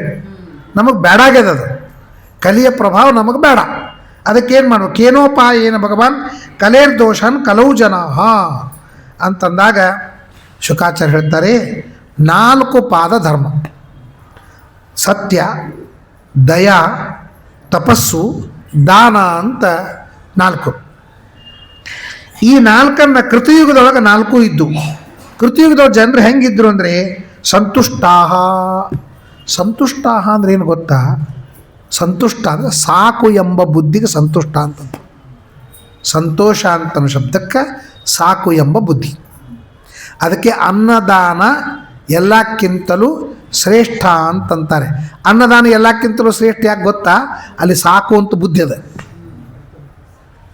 ಭಾಳ ಅದು 2 ತಿನ್ನೋ ಹೋಳಿಗೆ 4 ತಿಂತಾನೆ, ಅಲ್ಲಿ ಅದು ಸಾಕು ಅನ್ನಬೇಕಲ್ಲವ. ಅನ್ನದಾನದೊಳಗೆ ಸಾಕು ಎಂಬ ಬುದ್ಧಿ ಅದ. ಅದೇ ಊಟ ಆದಮೇಲೆ ದಕ್ಷಿಣ ಕೊಡ್ತಾರಲ್ಲ, ಸಾಕು ಅಂತ ಯಾರಿಗಾದ್ರೂ ಬುದ್ಧಿ ಬರ್ತದೆ? ಇನ್ನೊಂದು 10 ರೂಪಾಯಿ ಕೊಳಿಗೆ ದಾಡಿ ಆಗಿತ್ತು ಅಂತ್ರಿ ಬೈತಾರೆ. ಎಲ್ಲಿ ಸಾಕು ಅಂತನೂ ಬುದ್ಧಿ ಇಲ್ಲ, ಅದಕ್ಕಿಂತಲೂ ಸಾಕು ಎಂಬ ಬುದ್ಧಿಯಲ್ಲಿ ಬರ್ತದೆ, ಅದು ದಾನ, ಶ್ರೇಷ್ಠ ದಾನ ಅಂತಂತಾರೆ. ಹೀಗಾಗಿ ಅನ್ನದಾನ ಬಹಳ ಶ್ರೇಷ್ಠವಾದ ದಾನ. ಸಾಕು, ಸಂತೋಷ ಆದ ಸಾಕು ಅಂತ ಅರ್ಥ. ಸಂತೋಷ ಅಲಂ ಬುದ್ಧಿ ಅಂತ ಭಾಗವತಾತ್ಪರ್ಯದಲ್ಲಿ ಬರೀತಾರೆ. ಸಂತೋಷ ಅಲಂ ಬುದ್ಧಿ, ಸಾಕು ಎಂಬ ಬುದ್ಧಿ ಬರಂಗಿಲ್ರಿ. ಸಾಯೋ ತನಕ ಸಾಕು ಅಂತನೂ ಬುದ್ಧಿ ಬರಂಗಿಲ್ಲ. ಹೀಗಾಗಿ ಸಾಯೋ ತನಕ ಸಂತೋಷದಿಂದ ಇರಂಗಿಲ್ಲ ಅಂತ ಅರ್ಥ. ಸಂತೋಷ ಅಂತನೂ ಇರಂಗಿಲ್ಲ. ಸಾಸಿರ ಬಂದರೆ ಶಾಂತಿ ಎಂದರಿತೇನೋ, ಸಾಸಿರ ಬಂದಿತು ಶಾಂತಿಯ ಕಾಣಲಿಲ್ಲ. ಸಾಸಿರ ಏಸು ಬಂದವೋ, ಕ್ಲೇಶವು ಏರಿತು ಮೋಸ ಹೋದೇನೋ, ಕೊಟ್ಟ ಭಾಗ್ಯವೇ ಸಾಕೋ. ಅಂದರೆ ಇಷ್ಟಿಷ್ಟು ಬಂತು ಅದಕ್ಕೆ ಅಡ್ಜಸ್ಟ್ ಹಾಕೋತ ಹೋಗ್ತಾರೆ. 1000 ರೂಪಾಯಿ ಮೇಲೆ ಜೀವನ ಮಾಡೋವನಿಗೆ 10,000 ರೂಪಾಯಿ ಬಂದರೂ ಸಾಲಂಗಿಲ್ಲ. ಬೆಂಗಳೂರು ನಮ್ಮ ಶಿಷ್ಯ ಇದ್ದಾರೆ, 12.5 ಲಕ್ಷ ರೂಪಾಯಿ ತಿಂಗಳ ಅವನಿಗೆ, ತಿಂಗಳ 12.5 ಲಕ್ಷ ರೂಪಾಯಿ. ನಾಂದೆ ಏನು ಮಾಡ್ತೀರಿ? ಸಾಲೇ ಹೊಲ್ತ್ರಿ. 12.5 ಲಕ್ಷ ರೂಪಾಯಿ ಸಾಲೋದಿಲ್ಲ ಅಂತಂತಾನೆ. 50 ಲಕ್ಷ ರೂಪಾಯಿ ಅಂದರೂ ಸಾಲೋದಿಲ್ಲ ಅಂತಂತಾನೆ. ಒಬ್ಬ ಆ್ಯಕ್ಟ್ರ್ ಇದ್ದಾನ, ಮನೆಯಿಂದ ಹೊರಗೆ ಹೋಗ್ಬೇಕಾದ್ರೆ 40,000 ರೂಪಾಯಿ ಖರ್ಚ ಮೇಕಪ್ಪಿಗೆ ಇಷ್ಟು ಖರ್ಚು. ಅವನು ಕಪ್ಪಿಗೆ ಎಷ್ಟು ಖರ್ಚು ಇರಲಿಕ್ಕಿಲ್ಲ, ಬರೀ ಮೇಕಪ್ಪಕ್ಕೆ. ಕೆಲವು ಕಡೆಗೆ ಸಲೂನ್ದೊಳಗೆ 1 ಲಕ್ಷ ರೂಪಾಯಿ ಹಜಾಮತಿಗೆ, 1 ಲಕ್ಷ ರೂಪಾಯಿ. ಈ ಸಿನಿಮಾ ಆ್ಯಕ್ಟ್ರೆಸ್ ಎಲ್ಲ ಏನು ಮಾಡಿಸ್ಕೊತಾರ ಇದೆಲ್ಲ ಅಲಂಕಾರ, ಅದಕ್ಕೆಲ್ಲ 1 ಲಕ್ಷ ರೂಪಾಯಿ. ಸುಮ್ಮೊಂದು 100 ರೂಪಾಯಿ ತೊಗೊಂಡು ನಮ್ಮ ಪೂರ್ಣ ಬೋಳಿಸ್ತಾರೆ, ಅವನೇ ಚಲೋ. ಅಲ್ಲೆಲ್ಲ ಹಟ್ಟದ ಏನಂದ್ರೆ ಅವ್ರ ವೈಭವ ಜಾಸ್ತಿ ಹಾಕೋತ ಹೋಗ್ತದೆ. ಹೊರಗೆ ನಿಮಗೆ 30 ರೂಪಾಯಿಗೆ ಜ್ಯೂಸ್ ಸಿಗ್ತಿತ್ತಂದ್ರೆ ಏರ್ಪೋರ್ಟ್ನೊಳಗೆ 300 ರೂಪಾಯಿ ಜ್ಯೂಸ. ಏನದ ಅದನ್ನು ಹಣ್ಣದೊಳಗೆ ವ್ಯತ್ಯಾಸ ಇರ್ತದೆ, ಏನಿರ್ತದೆ, ಏನಿಲ್ಲ. ಏರ್ಪೋರ್ಟು ಸ್ಟೈಲು ಅದೇ. ನಾವು ಅಲ್ಲಿ ಕೊಡೋಂಗಿಲ್ಲ, ಹೊರಗೆ ಕೊಡೋಂಗಿಲ್ಲ. 30 ರೂಪಾಯಿ ಕೊಟ್ಟು ಏರ್ಪೋರ್ಟ್ನೊಳಗೆ 300 ರೂಪಾಯಿ ಕೊಟ್ಟು ಕುಡಿತಾರೆ. ಯಾಕಂದ್ರೆ ವೈಭವ ಜಾಸ್ತಿ ಹಾಕೋತ ಹೋಗ್ತದೆ. ಹೀಗಾಗಿ ಸಾಕು ಎಂಬ ಬುದ್ಧಿ ಎಂದೂ ಬರಲಿಕ್ಕೆ ಸಾಧ್ಯವಿಲ್ಲ. ಸಾಕು ಎಂಬ ಬುದ್ಧಿ ಬರ್ತಿತ್ತಂದ್ರೆ ರಾಜಕಾರಣಿಗಳು ಇನ್ನೂ ಯಾಕೆ ವಸೂಲಿ ಮಾಡ್ಕೋತಿರ್ತಾರೆ ಹೇಳ್ರಿ. ಅದಕ್ಕೆ ಅಲಂ ಬುದ್ಧಿ ಅಂತನೋದು ಇರುವುದಿಲ್ಲ. ಸಂತುಷ್ಟಾಹ ಕರುಣಾಹ, ಕರುಣ ಇರ್ತದೆ. ಕರುಣ ಅಂದ್ರೇನು? ಅನುಕಂಪಕ್ಕೂ ಕರುಣಕ್ಕೂ ವ್ಯತ್ಯಾಸ. ಶ್ರೀಮದಾಚಾರ್ಯ ಹೃದಯಶ್ಚ ದ್ರವೀಭಾವ ಅನುಕಂಪ ಅಂತಂದು. ಈಗ ನೀವು ಪೇಪರ್ ಓದ್ತಿರ್ತೀರಿ, ಎಲ್ಲೋ ಆಕ್ಸಿಡೆಂಟ್ ಆಗ್ತದೆ, ಪಾಪ ಹಿಂಗೆ ಆಗಬಾರ್ದಾಗಿತ್ತು, ಎಷ್ಟು ಮಂದಿ ಸತ್ತರು ನೋಡ್ರಪ್ಪ. ಏನು ಮನ್ಯಾಗ ಕೂತು ನಾವು ಚಹಾ ಕಾಫಿ ಕುಡ್ಕೋತ ಪೇಪರ್ ಓದ್ಕೋತಿನ ಮನಸ್ಸನ್ನು, ಅದು ಅನುಕಂಪ. ಎಲ್ಲೋ ಹೋಗೋ ಮುಂದೆ ಯಾರೋ ಆಕ್ಸಿಡೆಂಟ್ ಆಗಿ ಬೀಳ್ತಾರೆ, ಅಯ್ಯೋ ಪಾಪ ಅಂತಂದು, ಅದು ಅನುಕಂಪ. ಕರುಣ ಅಂದ್ರೆ ನಾವು ಕೆಳಗಿಳಿದು ಅವನು ತಗೊಂಡು ಆಸ್ಪತ್ರೆಗೆ ಹಾಕಿ ಎಲ್ಲ ಟ್ರೀಟ್ಮೆಂಟ್ ಕೊಟ್ಟು, ಇದಕ್ಕೆ ಕರುಣ ಅಂತಂತ. ದೇವರು ಏನಾದರೂ ನಮ್ಮ ಮೇಲೆ ಅನುಕಂಪ ಸಮುದ್ರ ಆಗಿದ್ದ ಅಂದ್ರೆ ನಾವು ಯಾವುದೋ ದಂಡಿ ಮೇಲೆ ಬೀಳ್ತಿದ್ದೀವಿ. ಅವನು ಅನುಕಂಪ ಸಮುದ್ರ ಅಲ್ಲ, ಕರುಣಾ ಸಮುದ್ರವು. ಕರುಣ ಅಂತಂದರೆ ಕಾಳಜಿ ಮಾಡೋದು, ಬರೇ ಮನಸ್ಸಿಗೆ ಕೆಟ್ಟ ಅನಿಸ್ಕೊಳ್ಳೋದಲ್ಲ. ಪಾಪ ಹಿಂಗೆ ಆಗಬಾರ್ದಾಗಿತ್ತು ಅಂತಲ್ಲ, ಅಲ್ಲಿಗೆ ಹೋಗಿ ಕಷ್ಟಪಟ್ಟು ಮಾಡೋದು, ಅದು ಕರುಣ ಅಂತಂತಾರೆ. ಆ ಕಲಿಯುಗ ಜನರು ಕರುಣ ಇದ್ದಾರೆ. ಅದಕ್ಕೆ ನಾವು ಹೇಳ್ತಿರ್ತೀವಲ್ಲ, ಕರುಣಾನೇ ಇಲ್ಲರಿ, ಆಕ್ಸಿಡೆಂಟಿಗೆ ಬಿದ್ದಾನ, ಕರುಣ ಇಲ್ಲ, ಅದೇ ವಿಡಿಯೋ ಮಾಡ್ಕೋತ ಕೂತ್ರು ಬೈತೀವಲ್ಲ. ಕರುಣ ಇಲ್ಲ ಅರ್ಧೆ ಅಂದ್ರೆ ಈ ಕರುಣ ಅಂದರೆ ಇದು, ಅದು ವ್ಯವಸ್ಥೆ ಮಾಡೋದು. ಕರುಣ ಕೃತಯುಗದೊಳಗೆ ಎಲ್ಲರೂ ಕರುಣ ಉಳ್ಳವರೇ, ಯಾರೂ ಬರೀ ಅನುಕಂಪ ಅದ್ರೊಳಗೆ ಕೆಲಸ ಮುಗಿಸೋರಲ್ಲ. ಮೈತ್ರಾಹ, ಮೈತ್ರ ಅಂದರೆ ಏನರ್ಥ? ಆಪತ್ಕಾಲನೊಳಗೆ ಯಾವನು ಉಪಕಾರವನ್ನು ಮಾಡ್ತಾನೆ ಅವನು ಮಿತ್ರ ಅಂತಂದ. ಆಪತ್ಕಾಲನೊಳಗೆ ನಾವೆಲ್ಲ ಆಪತ್ಕಾಲನೊಳಗೆ ಬಿಟ್ಟು ಹೋಗೋ ಮಿತ್ರರು. ಆಪತ್ಕಾಲನೊಳಗೆ ಯಾವನು ಸಹಾಯ ಮಾಡ್ತಾನೆ ಅದಕ್ಕೆ ಮಿತ್ರನನ್ನು ಆಪತ್ಕಾಲದಲ್ಲಿ ಪರೀಕ್ಷಾ ಮಾಡಬೇಕು ಅಂತಂತಾರೆ. ಹೆಂಡತಿಯನ್ನು ಬಡತನ ಬಂದಾಗ ಪರೀಕ್ಷೆ ಮಾಡಬೇಕು ಅಂತಂತಾರೆ. ಆಗ ಖರೆ ನಾನು ಹೇಳ್ತೀನಿ, ನನ್ನ ಮೇಲೆ ಎಷ್ಟು ಪ್ರೀತಿ ಮಾಡ್ತಾಳೆ, ನನ್ನ ಮಿತ್ರ ಎಷ್ಟಿದ್ದಾನೆ ಅಂತ ಕಲ್ಪನಾ ಬರ್ತದೆ. ಶಾಂತಾಹ, ಶಾಂತ ಅಂತ ಸೈಲೆಂಟ್ ಅಂತ ಅರ್ಥ ಅಲ್ಲ, ಜ್ಞಾನ ಅಂತ ಅರ್ಥ. ಭಗವಂತನ ಜ್ಞಾನ ಮಾಡಿಕೊಳ್ಳುವುದಕ್ಕೆ ಶಾಂತ, ಶಾಂತಿ ಶಮೋ ಮನಿಷ್ಠತಾ ಬುದ್ಧಿ ಅಂತಂತಾರೆ. ಅದಾದಮೇಲೆ ದಾಂತಾಹ, ಇಂದ್ರಿಯ ನಿಗ್ರಹ. ಅವರಿಗೆಲ್ಲ ಹಿಂಗೆಲ್ಲ ಹುಚ್ಚುಚ್ಚಾರ ತಿನ್ನೋದು ಉಣ್ಣೋದು ಎಲ್ಲ ನಾಲಿಗೆ ನಿಗ್ರಹ ಬೇಕು ನೋಡ್ರಿ. ನಾಲಿಗೆ ನಿಗ್ರಹ. ಯಾವುದು ನಾಲಿಗೆಗೆ ಸಿಹಿ ಅದು ದೇಹಕ್ಕೆ ಕಹಿ, ಯಾವುದು ನಾಲಿಗೆಗೆ ಕಹಿ ಅದು ದೇಹಕ್ಕೆ ಬಹಳ ಸಿಹಿ. ನಾಲಿಗೆಯಿಂದಲೇ. ನಾಲಿಗೆ ಕೆಲಸ ಎರಡು, ಒಂದು ಅನ್ನೋದು, ಇನ್ನೊಂದು ತಿನ್ನೋದು. ಮೂರನೇ ಆಪ್ಷನ್ ಇಲ್ಲ. ಕಂಡು ತಿಂದು ದೇಹ ಹಾಳು ಮಾಡ್ಕೋತಾನೆ, ಅನಬಾರ್ದೆಲ್ಲ ಅಂದು ಜೀವನ ಹಾಳು ಮಾಡ್ಕೋತಾನೆ, ಸಂಬಂಧ ಹಾಳು ಮಾಡ್ಕೋತಾನೆ. ಅದಕ್ಕೆ ಜಿಹ್ವಾಗ್ರೇ ವಸತೆ ಲಕ್ಷ್ಮಿ, ಜಿಹ್ವಾಗ್ರೇ ಮಿತ್ರ ಬಾಂಧವ, ಜಿಹ್ವಾಗ್ರೇ ಬಂಧನಂ ಪ್ರಾಪ್ತಂ, ಜಿಹ್ವಾಗ್ರೇ ಮರಣಂ ಧ್ರುವ. ಹಲ್ಲಿಗೂ ನಾಲ್ಗಿಗೂ ಜಗಳ ಆಯ್ತಂತ. ನಾನು ಶ್ರೇಷ್ಠ, ನಾನು ಶ್ರೇಷ್ಠ. ಹಲ್ಲು ಹೇಳ್ತಂತ, ನಾನು ಪುಡಿ ಪುಡಿ ಪುಡಿ ಮಾಡಿ ನಿನಗೆ ಕೊಟ್ಟರೆ ನೀನು ರುಚಿ ಅನುಭವಿಸ್ತಿ, ನಾನೇ ಪುಡಿ ಪುಡಿ ಮಾಡಿ ಕೊಡದೆ ಇದ್ದರೆ ನೀ ಏನು ಅನುಭವಿಸ್ತೀನಿ. ನಾಲ್ಗೆ ಹೇಳ್ತಂದ, ಒಂದನೇ ಟ್ರಿಪ್ ಕರೆಕ್ಟ, ನಾನು ಇದು ರುಚಿ ಆಗ್ಯದ ಅಂತ ಅವನಿಗೆ ತಿಳಿಸಿದ್ರೆ ಎರಡನೇ ತುತ್ತು ತೊಗೊಳಂಗೆ ನಾವು. ಎರಡನೇ ತುತ್ತು ಸಿಗಬೇಕು ನಿನಗಂದ್ರೆ ನಾನು ಕಾರಣ, ಅದಕ್ಕೆ ನಾನು ಶ್ರೇಷ್ಠ. ಶುರು ಆಯ್ತು ಇಬ್ಬರದು ಜಗಳ. ಕೊನೆಗೆ ಹಲ್ಲುಗಳು ಹೇಳ್ದು ಅಂತ. ಹಲ್ಲುಗಳು ನೋಡಪ್ಪ, ನಾವು ಮ್ಯಾಲೆ 16 ಮಂದಿ ಇದ್ದೀವಿ, ಕೆಳಗೆ 16 ಮಂದಿ ಇದ್ದೀವಿ. ನೀ ನಮ್ಮ ನಡಬರ್ಕ್ ಓಡಾಡ್ತಿರ್ತಿ, ನಾವು ಎಲ್ಲ ಕೂಡಿ ನಿಂದ ಕಡ್ದು ಬಿಟ್ಟಿವಿ ಅಂದ್ರೆ ಅರ್ಧ ಹೊರಗೆ ಬರ್ತದೆ, ವಿಚಾರ ಮಾಡು ಅಂತಂದು. ನಾಲಿಗೆ ಹೇಳ್ತಂತ, ನೀವು 16 ಮಂದಿ ಇದ್ರೇನು 30 ಮಂದಿದ್ರು, ಒಬ್ಬ ವ್ಯಕ್ತಿಗೆ ನಾವು ಅನ್ನಬಾರ್ದು ಅಂದಂದ್ರೆ ಹಲ್ಲೇ ಮುರಿದು ಬಿಡ್ತಾರೆ. 32 ಹಲ್ಲು ಬಿಡ್ತದೆ. ಜೀವಾಗ್ರೇ ಮರಣಂದ್ರು ಮತ್ತು ನನ್ನಲ್ಲಿ ಅಷ್ಟು ತಾಕತ್ತದ ಅಂತೆ. ವಿಭೀಷಣನಿಗೆ ಭೇಟಿ ಅಲ್ಲಿಕ್ಕೆ ಹನುಮಂದೇವರು ಬಂದ್ರಂತೆ. ಬಂದ ಮೇಲೆ ವಿಭೀಷಣ ಬಾಗ್ಲ ತೆಗೆದ, ಒಂದು ಸಂತೋಷ, ಹನುಮಂದೇವರು ಭಾಳ ಸಂತೋಷ ಆಯಿತು. ಹೆಂಗಿದ್ದೆಪ್ಪ ವಿಭೀಷಣ ಅಂತ ಕೇಳಿದಂತೆ. ಕೇಳಿದ ಕೂಡಲೇ ವಿಭೀಷಣ ಏನು ಹೇಳಬೇಕು? ಇಲ್ಲಪ್ಪ, 32 ಹಲ್ಲುಗಳ ಮಧ್ಯದೊಳಗೆ ನಾಲ್ಗೆ ಇದ್ದಂಗಿದ್ದೀನಿ ನಾನು. ಅಂತ ವಿಭೀಷಣ ಹೇಳ್ದಂತ. ಹನುಮಂತ ಏನು ಹೇಳ್ದಂತ, ಕೊನೆತನಕ ಉಳಿಯೋದೇ ನಾಲಿಗೆ ಹಲ್ಲಲ್ಲ ಅಂತ ಹೇಳ್ಬಿಟ್ಟಂತ. ನೀನು ಕೊನೆತನಕ ಉಳಿತಿ ಅಂತ ಸೂಚನವನ್ನು ಕೊಟ್ಟ ಅಂತ ತುಳಸಿದಾಸರು ಹೇಳ್ತಾರೆ. ಆ ರೀತಿಯಾಗಿ ಅದು ಅಷ್ಟು ನಾಲಿಗೆಯ ರುಚಿ ಅಂತಂತಾರೆ. ಆಮೇಲೆ ದಾಂತ ನಿಗ್ರಹ, ಎಷ್ಟು ಇಂದ್ರಿಯ ನಿಗ್ರಹ ಮಾಡ್ತೀವಿ ಅಷ್ಟು. ಡಯಾಬಿಟಿಸ್ ಇನ್ನೂ ಯಾರಿಗೂ ಯಾಕೆ ಕಡಿಮೆ ಆಗಲ್ಲ ತೆಗೆದಂದ್ರೆ ನಿಗ್ರಹ ಇಲ್ಲ. ಹೋಳಿಗೆ ಹಾಕಿದ್ರೆ ಸಾಕು, ಡಾಕ್ಟ್ರ್ ಹೇಳಿರ್ತಾರೆ ಹೋಳಿಗೆ ತಿನ್ನಬೇಡ ಅಂತ. ಇವೇನಂತಾನ, ಗುಳಿಗೆ ಇರೋದೇ ಹೋಳಿಗೆಗಾಗಿ, ಹೋಳಿಗೆ ತಿಂದ್ಮೇಲೆ ಒಂದು ಗುಳಿಗೆ ತೊಗೊಂಡು ಕಂಟ್ರೋಲ್ ಆಗ್ಬಿಡ್ತದೆ ಅಂತ ಹೇಳ್ತಾನೆ. ಸೊ ಅವನಿಗೆ ನಾಲಿಗೆ ಕಂಟ್ರೋಲ್ ಮಾಡ್ಲಿಕ್ಕೆ ಆಗೋದಿಲ್ಲ, ಸಿಹಿ ಕಂಟ್ರೋಲ್ ಮಾಡ್ಲಿಕ್ಕೆ ಆಗೋದಿಲ್ಲ. ಅವ್ನಿಗೆ ಗೊತ್ತದ ನಾನು ಸಿಹಿ ತೊಗೊಂಡ್ರೆ ಏನಾಗ್ತದೆ ಅಂತ ಗೊತ್ತದ, ಆದರೂ ತಗೋತಾನೆ. ಅರ್ಥ ಇದು ಇಂದ್ರಿಯ ನಿಗ್ರಹವಿಲ್ಲ, ಮಾತಿನ ನಿಗ್ರಹವಿಲ್ಲ. ಬಂತು ಬಾಯಿಯೊಳಗೆ ಮಾತಾಡಿ ಮುಗಿಸ್ಬಿಡ್ತಾನೆ. ಅದಕ್ಕೆ ಅದಕ್ಕೆ ಜಿತಂ ಸರ್ವಂ ಜಿತೇರಸೆ ಅಂತಂತ. ಎಲ್ಲ ಇಂದ್ರಿಯಗಳನ್ನು ಗೆಲ್ಲೋದು ದೊಡ್ಡದಲ್ಲ, ನಾಲಿಗೆ ಗೆಲ್ಲೋದು ಭಾಳ ದೊಡ್ಡದು ಅಂತಂತ. ಹಾಗೆ ದಾಂತಾಹ ತಿತಿಕ್ಷವಃ, ತಿತಿಕ್ಷ ಅಂದರೆ ತಿತಿಕ್ಷಾ ಸರ್ವ ದುಃಖಾನಂ ಸಹನಂ, ಎಲ್ಲ ದುಃಖಗಳನ್ನು ಸಹನ ಮಾಡ್ಕೊಳ್ಳೋದಕ್ಕೆ ತಿತಿಕ್ಷ ಅಂತ ಕರೀತಾರೆ. ಎಲ್ಲ ದುಃಖವನ್ನು ನಾವು 10 ಮಂದಿ ಮುಂದೆ ಏನು ಹೇಳ್ತಾರೆ, ಎಂ ಪಶ್ಯಸಿ ತಸ್ಯ ತಸ್ಯ ಪುರತಃ ಮಾ ಬ್ರೂಹಿ ದಿನಂ ವಚಃ. ನಾವೇನು ಮಾಡ್ತೀವಿ, ಕಂಡವ್ರ ಮುಂದೆ ಕೂಡೋದು, ಗಳಗಳಗಳ ಅಳೋದು, ದುಃಖ ಹೇಳೋದು.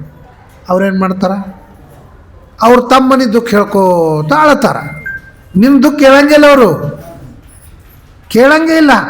ಯಾರು ತಿರ್ಕೊಂಡಾಗ ನೀವು ಮಾತುಕತೆ ಕೇಳ್ರಲ್ರದ, ತಾವು ಯಾರೋ ಸತ್ತವರು ಸುದ್ದಿ ಹೇಳ್ತಿರ್ತಾರೆ, ನಮ್ಮ ಮನ್ಯಾಗೂ ಹಿಂಗಿದ್ರು, ನಮ್ಗೆ ಹಿಂಗಾಯ್ತು ಸತ್ತು, ಪಾಪದ ಹಣ ಹಂಗೆ ಕೂತಿರ್ತದೆ, ಅದ್ರ ಬಗ್ಗೆ ಮಾತಾಡಂಗೇ ಇಲ್ಲ. ನೀವು ಯಾರ ನಮ್ಮದು ಕಷ್ಟ ಹೇಳಿಕೋರಿ, ಅವ್ರು ತಮ್ಮ ಕಷ್ಟ ಹೇಳ್ಕೊತಾರೆ ಹೊರತು ನಿಮ್ಮ ಕಷ್ಟನ ಯಾರೂ ಕೇಳೋದಿಲ್ಲ. ಅದಕ್ಕೆ ಭರ್ತರು ಹೇಳ್ತಾನೆ, ಎಂ ಪಶ್ಯಸಿ ತಸ್ಯ ತಸ್ಯ ಪುರತಃ ಮಾಪ್ರೂಹಿ ದಿನಂ ವಚಃ. ಅವ ಚಾತಕ ಪಕ್ಷಿ ಹೋಗ್ತಿತ್ತಂತ, ಚಾತಕ ಪಕ್ಷಿ ಆ ಅಂತ ಬಾಯಿ ತೆಗೆದಿತ್ತಂತ, ಮೋಡಗಳೆಲ್ಲ ಆಕಾಶವಾಗಿ ಹರಡಿದ್ದು ಅಂತ. ಚಾತಕ ಪಕ್ಷಿಗೇನು ಅಂದರೆ, ಈ ಮೋಡ ನನಗೆ ಮಳೆ ಹಾಕ್ತದೆ, ನಾನು ಬಾಯ ಬಿತ್ತಂದ್ರೆ ಅದು ಮುತ್ತಾಗ್ತದೆ ಅಂತ ಚಾತಕ ಪಕ್ಷಿ ಬಾಯಿ ತಕ್ಕೊಂಡಾಗ ಭರ್ತೃಹರಿ ಹೊಂಟಿತ್ತಂದ. ಭರ್ತೃಹರಿ ರೇ ಚಾತಕ ಸಾವಧಾನ ಮನಸ ಮಿತ್ರಕ್ಷಣಂ ಶೂಯತಾಂ ಅಂಬೋದ ಬಹವೋಬ ಅಂದ್ರೆ ವಸಂತಿ ಗಗನೆ ಸರ್ವೇಪಿ ನೈತಾದೃಶ. ಬಾಯಿ ತಕ್ಕೊಂಡು ಕೂಡಬೇಡ. ಈ ಮ್ಯಾಲೇನು ಮೋಡಗಳವ, ಎಲ್ಲ ಮೋಡಗಳು ಮಳೆ ಕೊಡ್ತಾವಂತ ಗ್ಯಾರಂಟಿ ಅಲ್ಲ. ಕೇಚಿತ್ ವೃಷ್ಟಿ ಪ್ರಾರ್ಧಯಂತಿದ್ರೆ ಗರ್ಜಂತಿ ಕೇಚಿತ್ ವೃತ, ವ್ಯರ್ಥವಾಗಿ ಗರ್ಜನೆ ಮಾಡಿ ಹೋಗ್ತಾವ. ಎಂ ಪಶ್ಯಸಿ ತಸ್ಯ ತಸ್ಯ ಪುರತಃ ಮಾಪ್ಲೂಹಿ ದಿನಂ ವಚಃ. ನಮ್ಮ ದುಃಖನ್ನು ಯಾರ ಮುಂದೆ ಹೇಳಬಾರ್ದು. ನಮ್ಮ ಮನೆಗೆ ಹೊಸ್ತಲ ಅಂತ ಮಾಡ್ತಿದ್ರು ಹಿಂದಕ್ಕೆ, ಗೊತ್ತದ? ಯಾಕಂದ್ರೆ ಗೃಹೇ ದುಶ್ಚರಿತಾನಿಚ ವಂಚನಂಚ ಅಪಮಾನಂಚ ಮತಿಮಾನ್ನ ಪ್ರಕಾಶಯೇ.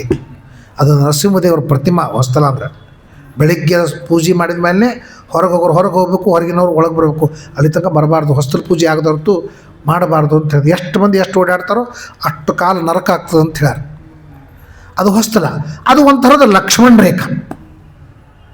ಏನು ಲಕ್ಷ್ಮಣ ರೇಖಾ ಅಂದರೆ, ನಮ್ಮ ಮನೆಯಲ್ಲಿ ಆದಂತಹ ದುಶ್ಚರಿತ, ಗೃಹೇ ದುಶ್ಚರಿತಾನಿಚ ವಂಚನಂಚ ಅಪಮಾನಂಚ ಮತಿಮಾನ್ನ ಪ್ರಕಾಶಯೇ. ಬುದ್ಧಿವಂತ ಈ ಹೊಸ್ತಲ ದಾಟಿ ಹೋಗಬಾರ್ದು ಅಂತಲಿಕ್ಕೆ ಹೊಸ್ತಲ ಮಾಡ್ತೀವಿ. ಈಗೇನು ಹೊಸ್ತಲ ಪಸ್ತ್ರ ಇಲ್ಲೇ ಇಲ್ಲ, ಅನಾಯಾಸನ ಹೊರಗೆ ಹೋಗ್ತವೆ ಎಲ್ಲ ಸುದ್ದಿ. ಆದ್ದರಿಂದ ಎಂದಿಗೂ ಕೂಡ ತನ್ನ ದುಃಖವನ್ನು ಹೇಳಿ ಯಾರು ನಿಮ್ಮ ದುಃಖ ಪರಿಹಾರ ಮಾಡೋದಿಲ್ಲ. ಅಯ್ಯೋ ನನ್ನ ಕೈ ನೋವು ಭಾಳ ಆಗ್ಲಿಕ್ಕತ್ತು, ಏನು ಮಾಡಿ ನಾರೇ ಏನು ಮಾಡಲಿ, ಅವನು ತನ್ನ ಬೆನ್ನು ಹೋಗ್ತದೆ ಅಂತ ಹೇಳ್ತಾನೆ ಹೊರತು ನಿನ್ನ ನೋವನ್ನು ಪರಿಹಾರ ಮಾಡೋರಿಲ್ಲ. ಆದ್ದರಿಂದ ಎಷ್ಟು ಶಾಂತವಾಗಿ ರೋಗ ಅನುಭವವೆಲ್ಲ ಉಗ್ರ ತಪ್ಪವು ಅಂತ ವಿಜಯದಾಸರು ಹೇಳ್ತಾರೆ. ನಿನಗೇನು ರೋಗ ಆಗ್ತದೆ ಅದನ್ನು ಎಷ್ಟು ಸಹನಶೀಲತೆಯಿಂದಿರತಿ ಅಷ್ಟು ಉಗ್ರವಾದಂಥ ತಪಸ್ಸು ಮಾಡಿದ ಪುಣ್ಯ ನಿನಗೆ ಬರ್ತದೆ ಅಂತಂತಾರೆ. ಅದಕ್ಕೆ ತಿತಿಕ್ಷ ಅಂತಂತಾರೆ. ತಿತಿಕ್ಷ ಅಂದ್ರೇನು, ಸರ್ವ ದುಃಖಾನಂ ಸಹನ, ಎಲ್ಲ ದುಃಖವನ್ನು ಸಹನ ಮಾಡಿಕೊಳ್ಳೋದಕ್ಕೆ ತಿತಿಕ್ಷ ಅಂತ ಕರೀತಾರೆ. ಇನ್ನೊಂದು ಹೇಳ್ತಾರೆ, ತಿತಿಕ್ಷ ಅಂದರೆ ಏನು ಅಂದರೆ, ಯಾರು ಬಹಳ ದ್ವೇಷ ಮಾಡ್ತಾರೆ ಅವರನ್ನು ತಡೆದುಕೊಳ್ಳುವುದಕ್ಕೆ ತಿತಿಕ್ಷ ಅಂತ ಕರೀತಾರೆ. ಅನೇಕ ರೀತಿಯಿಂದ ತಿತಿಕ್ಷ ಅಂತ ಕರೀತಾರೆ. ಶಂಕರಾಚಾರ್ಯರು ವಿವೇಕ ಚಿಂತಾಮಣಿ ಅಂತ ಬರೆದಿದ್ದಾರೆ, ವಿವೇಕ ಚೂಡಾಮಣಿ ಅಂತ ಬರೆದಿದ್ದಾರೆ. ಚೂಡಾಮಣಿ ಅಂತ ತಲೆ ಭೂಷಣ, ವಿವೇಕ ಅಂದರೆ ವಿವೇಕ, ತಲೆಗೆ ಭೂಷಣ ಯಾವುದು ಅಂದರೆ ವಿವೇಕ, ಕಿರೀಟ ಅಲ್ಲ ಅಂತಲಿಕ್ಕೆ ವಿವೇಕ ಚೂಡಾಮಣಿ ಅಂತ ಭಾರಿ ಗ್ರಂಥದ, 2 ವಾಲ್ಯೂಮ್ದೊಳಗೆ ಬಂದದ್ದು. ಅವ್ರು ಹೇಳ್ತಾರೆ ತಿತಿಕ್ಷ ಅಂದರೆ ಏನು, ಭಾಳ ಚಂದ ಸುಂದರವಾದದ್ದು. ತಿತಿಕ್ಷ ಅಂದರೆ ಏನು, ಯಾವ ಸಹನಶೀಲತೆ ಆಮೇಲೆ ದ್ವೇಷ ಆಗಿ ಪರಿಣಾಮವಾಗುವುದಿಲ್ಲ ಅದು ತಿತಿಕ್ಷ. ಉದಾಹರಣೆ ತಗೊಳ್ರಿ, ಪುರಾಣಕ್ಕೆ ನೀವು ಕೂತೀರಿ, ಯಾರೋ ಏನೋ ಮಾತಾಡಿದರು, ಸುಮ್ಮ ಕೊಡ್ತೀವಿ, ಜಗಳಾಡಂಗಿಲ್ಲ, ಪುರಾಣ ಮುಗೀತದಲ್ಲ, ಆಮೇಲೆ ಬರ್ತೀಯಲ್ಲ ಹೊರಗೆ ನೋಡೋಣ ಅಂದ್ರೆ ಪುರಾಣ ಮುಗಿದ ಮೇಲೆ ಬರ್ತೀಯಲ್ಲ, ಅದಕ್ಕೆ ತಡ್ಕೊಂಡಿನಿ ನಾನು. ಇದು ತಿತಿಕ್ಷಾ ಅಲ್ಲ ಅಂತಂತ. ತಿತಿಕ್ಷಾ ಸರ್ವದುಃಖಾನಂ ಅಪ್ರತೀಕಾರಪೂರ್ವಕಂ, ಶಂಕರಾಚಾರ್ಯ ಹೇಳೋ ಮಾತು. ತಿತಿಕ್ಷಾ ಸರ್ವದುಃಖಾನಂ ಅಪ್ರತೀಕಾರಪೂರ್ವಕಂ, ಪ್ರತೀಕಾರವಿಲ್ಲಾರ್ದೇನೆ ಅದನ್ನು ಸಹನ ಮಾಡಿಕೊಂಡ್ರೆ ಅದಕ್ಕೆ ತಿತಿಕ್ಷಾ ಅಂತ ಕರೀತಾರೆ ಅಂತ. ತಿತಿಕ್ಷವ ಆತ್ಮಾರಾಮ ಸಮದಿಶ, ತನ್ನೊಳಗೆ ತಾನು ಆನಂದ ಪಡ್ತಾರೆ. ತನ್ನೊಳಗೆ ತಾನು ಗುಡಿಸಲದೊಳಗೆ ಕೀಲಿ ಕಳೀತಂತ, ಕೀಲಿ ಕಳೆದ ಮೇಲೆ ಆ ಗುಡಿಸಲು ಹೊರಗೆ ಬಂದು ಕೀಲಿ ಹುಡುಕಾಡ್ಲಿಕ್ಕತ್ತಂತ. ಆಮೇಲೆ ಯಾರೋ ಬಂದ್ರಂತೆ, ಏನು ಹುಡುಕಾಡ್ಲಿಕ್ಕತ್ತೀಯಪ್ಪ? ಇಲ್ಲ ಕೀಲಿ ಕಳೆದದ ಹುಡುಕಾಡ್ಲಿಕ್ಕತ್ತೀನಿ. ನಾನು ಹುಡುಕಾಡ್ತೀನಿ ಅಂತೇಳಿ ತಾಸುಗಟ್ಟಲೆ ಹುಡುಕಾಡ್ದಂತ. ಅವಂದ ಇಲ್ಲೋ ಎಲ್ಲಿ ಬೀಳ್ಬೇಕದು ಕೀಲಿ, ತಾಸುಗಟ್ಟಲೆ ಹುಡುಕಾಡ್ಲಿಕ್ಕತ್ತೀವಿ, ಕೀಲಿ ಸಿಗಬಲ್ತಲ್ಲ ಅಂತಂದ್ರಂತ. ಇಲ್ಲ ಕೀಲಿ ಇಲ್ಲಿ ಕಳೆದಿಲ್ಲ, ಗುಡಿಸಲ್ದೊಳಗೆ ಕಳೆದದ, ಮತ್ತು ಇಲ್ಲ್ಯಾಕೆ ಹುಡುಕ್ಲಿಕ್ಕತ್ತೀನಿ? ಅಲ್ಲಿ ಕತ್ಲಿದಲ್ಲ, ಅದಕ್ಕೆ ಬಿಟ್ಟು ಇಲ್ಲಿ ಬೆಳಕದ ಅಂತ ಇಲ್ಲಿ ಹುಡುಕ್ಲಿಕ್ಕತ್ತೀನಿ ಅಂತ. ಎಲ್ಲೋ ಕಳೆದದ್ದನ್ನು ಎಲ್ಲೋ ಹುಡ್ಕೋತ ಕೂತ್ರೆ ಹೆಂಗೆ ನಡೀತದೆ? ಹಂಗೆ ಸಂತೋಷ ಅಂತ ಅನ್ನೋದು ಒಳಗದ. ಹೊರಗೇನಾದರೂ ಇದ್ರೆ ಎಲ್ಲ ಶ್ರೀಮಂತರು ಸಂತೋಷದಿಂದ ಇರಬೇಕು. ನಾನು ಆಡುವ ಮಾತಿನಲ್ಲಿ, ನಾನು ಇರುವ ಸ್ಥಿತಿಯಲ್ಲಿ, ನಾನು ಪಡುವ ಸುಖ ದುಃಖಗಳ ಒಂದು ಲಿಮಿಟ್ ಅಂತಂತ ಅದರೊಳಗೆ ನನಗೆ ಆತ್ಮಾರಾಮದನೇ ಹೊರತು ಇಲ್ಲ ಅಂದರೆ ಇಲ್ಲ. ಎಷ್ಟು ಬರ್ತದೋ ಅಷ್ಟರೊಳಗೆ ಸಂತೋಷದ ಅದು ಸಂತೋಷ. ಅದಕ್ಕೆ ಅಲಂಬುದ್ಧಿ ಅಂತ ಹೇಳ್ದಲ್ಲ, ಅದಕ್ಕೆ ಆತ್ಮಾರಾಮ ಅಂತಂತಾರೆ. ರಾಮ ಅಂದರೆ ಸುಖ. ಯಾವ ಸುಖ? ಶುದ್ಧವಾದ ಸುಖಕ್ಕೆ ರಾಮ ಅಂತ ಕರೀತಾರೆ. ನಮ್ಮಲ್ಲಿ ಹೇಳಂಗಿಲ್ಲ ಆರಾಮಿದ್ದೀರಾ ಅಂತಂದು. ಆರಾಮ ಅಂದ್ರೆ ಏನು? ರಾಮ ಅಂದರೆ ಸುಖ. ಬೆಂಗಳೂರು ಮೈಸೂರು ಕಡೆ ನೋಡ್ರಿ, ನೀವು ಆರಾಮಿದ್ದೀರಾ? ಆರಾಮ ಅಂದರೆ ಎಲ್ಲ ರೀತಿಯಿಂದಲೂ, ರಾಮ ಅಂದರೆ ಸುಖವಾಗಿದ್ದೀರಾ, ಎಲ್ಲ ರೀತಿಯಿಂದಲೂ ಸುಖವಾಗಿದ್ದೀರಾ ಅಂತ ಅವ್ರು ಕೇಳ್ತಾರೆ. ನೀವೇನು ಹೇಳ್ತೀರಿ? ಹಾಂ, ನಾವು ಆರಾಮಿದ್ದೇವೆ, ಎಲ್ಲ ರೀತಿಯಿಂದ. ಎಷ್ಟು ಸುಳ್ಳು ಮಾತಾಡ್ತೀರಿ? ಕೇಳೋನಿಗೂ ಗೊತ್ತಾ ನೀವು ಎಲ್ಲ ರೀತಿಯಿಂದ ಸುಖವಾಗಿರ್ಲಿಕ್ಕೆ ಸಾಧ್ಯ ಇಲ್ಲ ಅಂತ. ಹೇಳೋನಿಗೂ ಗೊತ್ತಾ ನಾ ಎಲ್ಲ ರೀತಿಯಿಂದ ಸುಖವಾಗಿ ಇಲ್ಲ ಅಂತ. ಆದರೂ ಈ ವ್ಯವಹಾರ ಮಾಡ್ತಾರೆ. ನೀವು ಆರಾಮಿದ್ದೀರಾ? ನಮ್ಮ ಉತ್ತರ ಕರ್ನಾಟಕ ನೋಡ್ರಿ, ನೀವು ಆರಾಮಿದ್ದೀರಾ ಅಂತ. ನಮ್ಮಲ್ಲಿ ಹೆಂಗೆ ಕಥ? ಆರಾಮಿದ್ದೀರಾ? ರಾಮ ಅಂದ್ರೆ ಸುಖ, ಅಂದರೆ ಇಲ್ಲ, ನೀವು ಸುಖವಾಗಿಲ್ಲವಾ? ಹೌದು, ನಾವು ಆರಾಮಿದ್ದೇವೆ, ನಾವು ಸುಖವಾಗಿಲ್ಲ. ಎಷ್ಟು ಕರೆಕ್ಟ್ ಮಾತಾಡಿದ್ವಿ. ನಮ್ಮ ಭಾಷೆ ಅಗ್ರಿ ಕರೆಕ್ಟ್ ಅದ. ರಾಮ ಅಂದರೆ ಸುಖ. ರಾಮನನ್ನು ಪಡೀಲಿಕ್ಕಾಗಿ ಮೊದಲು ಶತ್ರುಘ್ನಾಗಬೇಕು, ಆಮೇಲೆ ಭರತನಾಗಬೇಕು, ಆಮೇಲೆ ಲಕ್ಷ್ಮಣನಾಗಬೇಕು, ಆಮೇಲೆ ರಾಮ ಸಿಗುತ್ತಾನೆ. ಇಷ್ಟು ಕಷ್ಟಪಟ್ಟ ಮೇಲೆ ಸುಖ ಸಿಗ್ತದೆ. ಬಿಸಿಲಾಗ ಒದ್ದಾಡಿ ಬಂದು ಎ ಸಿ ರೂಮಿಗೆ ಹೋರಿ, ಅದರ ಆರಾಮನೇ ಬೇರೆ ಇರ್ತದೆ. ಎ ಸಿ ರೂಮ್ದಿಂದ ಎ ಸಿ ರೂಮಿಗೆ ಹೋರಿ, ಏನು ಫರಕ್ ಬೀಳಂಗಿಲ್ಲ. ಕಷ್ಟಪಟ್ಟವನಿಗೆ ಸುಖದ ಅರಿವಾಗ್ತದೆ, ಕಷ್ಟಪಡದಿದ್ರೆ ಆಗೋದಿಲ್ಲ. ಅದಕ್ಕೆ ಶತ್ರುಘ್ನ, ಭರತ, ಲಕ್ಷ್ಮಣ, ಆಮೇಲೆ ರಾಮ ಅಂತಿರೋದನ್ನು ನಾವು ಹೇಳ್ತೀವಿ. ಆದ್ದರಿಂದ ಆರಾಮ ಸಮದಶಃ ಪ್ರಾಯ ಆಶ್ರಮನು, ಎಲ್ಲರೂ ತಮ್ಮ ತಮ್ಮ ಆಶ್ರಮವನ್ನು ಚೆಂದಾಗಿ ಪರಿಪಾಲನೆ ಮಾಡ್ತಾರೆ. ಇದು ಕೃತಯುಗದ ಜನರದ್ದು. ಇದು ದ್ವಾಪರ ಯುಗದೊಳಗೆ ದಾನ, ತ್ರೇತಾಯುಗದೊಳಗೆ ದಾನ ಇಲ್ಲ, ತ್ರೇತಾಯುಗದೊಳಗೆ ದಾನ ಇಲ್ಲ ಅಂತಂತಾರೆ. ದಾನ ಬಂದಾಯಿತು. ಆಮೇಲೆ ದ್ವಾಪರ ಯುಗದೊಳಗೆ ದಯಾ ಮತ್ತು ದಾನ ಎರಡು ಹೋಗ್ಬಿಟ್ಟು ಅರ್ಧ. ಅದಕ್ಕೆ ದ್ವಾಪರ ಎರಡು ಪರಲೋಕಕ್ಕೆ ಸಾಧನವಾದ ಧರ್ಮಗಳು ಎರಡೇ ಉಳಿತೇವೆ, ಆದ್ದರಿಂದ ದ್ವಾಪರ ಅಂತಂತ. ಇದು ಕ್ರಮ ಹೆಂಗದ ನೋಡ್ರಿ. ತ್ರೇತ, ದ್ವಾಪರ, ಅಲ್ಲ ಕೃತ, ತ್ರೇತ, ದ್ವಾಪರ, ಕಲಿ. ಕೃತ ಅಂದರೆ ಕರ್ಮ, ತ್ರೇತ ಅಂದರೆ ಜ್ಞಾನ, ಈತ ಅಂದರೆ ಜ್ಞಾನ, ತ್ರ ಅಂದರೆ ರಕ್ಷಣೆ ಮಾಡುವ ಜ್ಞಾನ, ಕೃತ ಅಂದರೆ ಕರ್ಮ, ತ್ರೇತ ಅಂದರೆ ಜ್ಞಾನ. ಹಿಂಗೆ ದ್ವಾಪರ ಪರಲೋಕಕ್ಕೆ ಎರಡು ಸಾಧನ. ಕೃತ ಅಂದರೆ ಕರ್ಮ, ತ್ರೇತ ಅಂದರೆ ಜ್ಞಾನ. ಇವು ಎರಡು ದ್ವಾಪರ, ಎರಡು ಪರಲೋಕಕ್ಕೆ ಸಾಧನ. ಯಾವುದು ಯೋಗ್ಯ ಅಂತ ನೋಡಿಕೊಂಡು ನೀನು ಕಲಿ. ಯಾಕಂದ್ರೆ ಕೃತ ಇದು ಮತ್ತೆ ತಿರಿ ಬರುತ್ತದೆ, ತ್ರೇತ ಇದು ತಿರಿ ಬರದೇ ಇದ್ದಂಥ ಮೋಕ್ಷದ. ಆದ್ದರಿಂದ ನಾನು ಕರ್ಮವನ್ನು ಅವಲಂಬಿಸಬೇಕಾ ಜ್ಞಾನವನ್ನು ಅವಲಂಬಿಸಬೇಕಾ ಅಂತದನ್ನು ನೋಡಿಕೊಂಡು ಕಲಿ.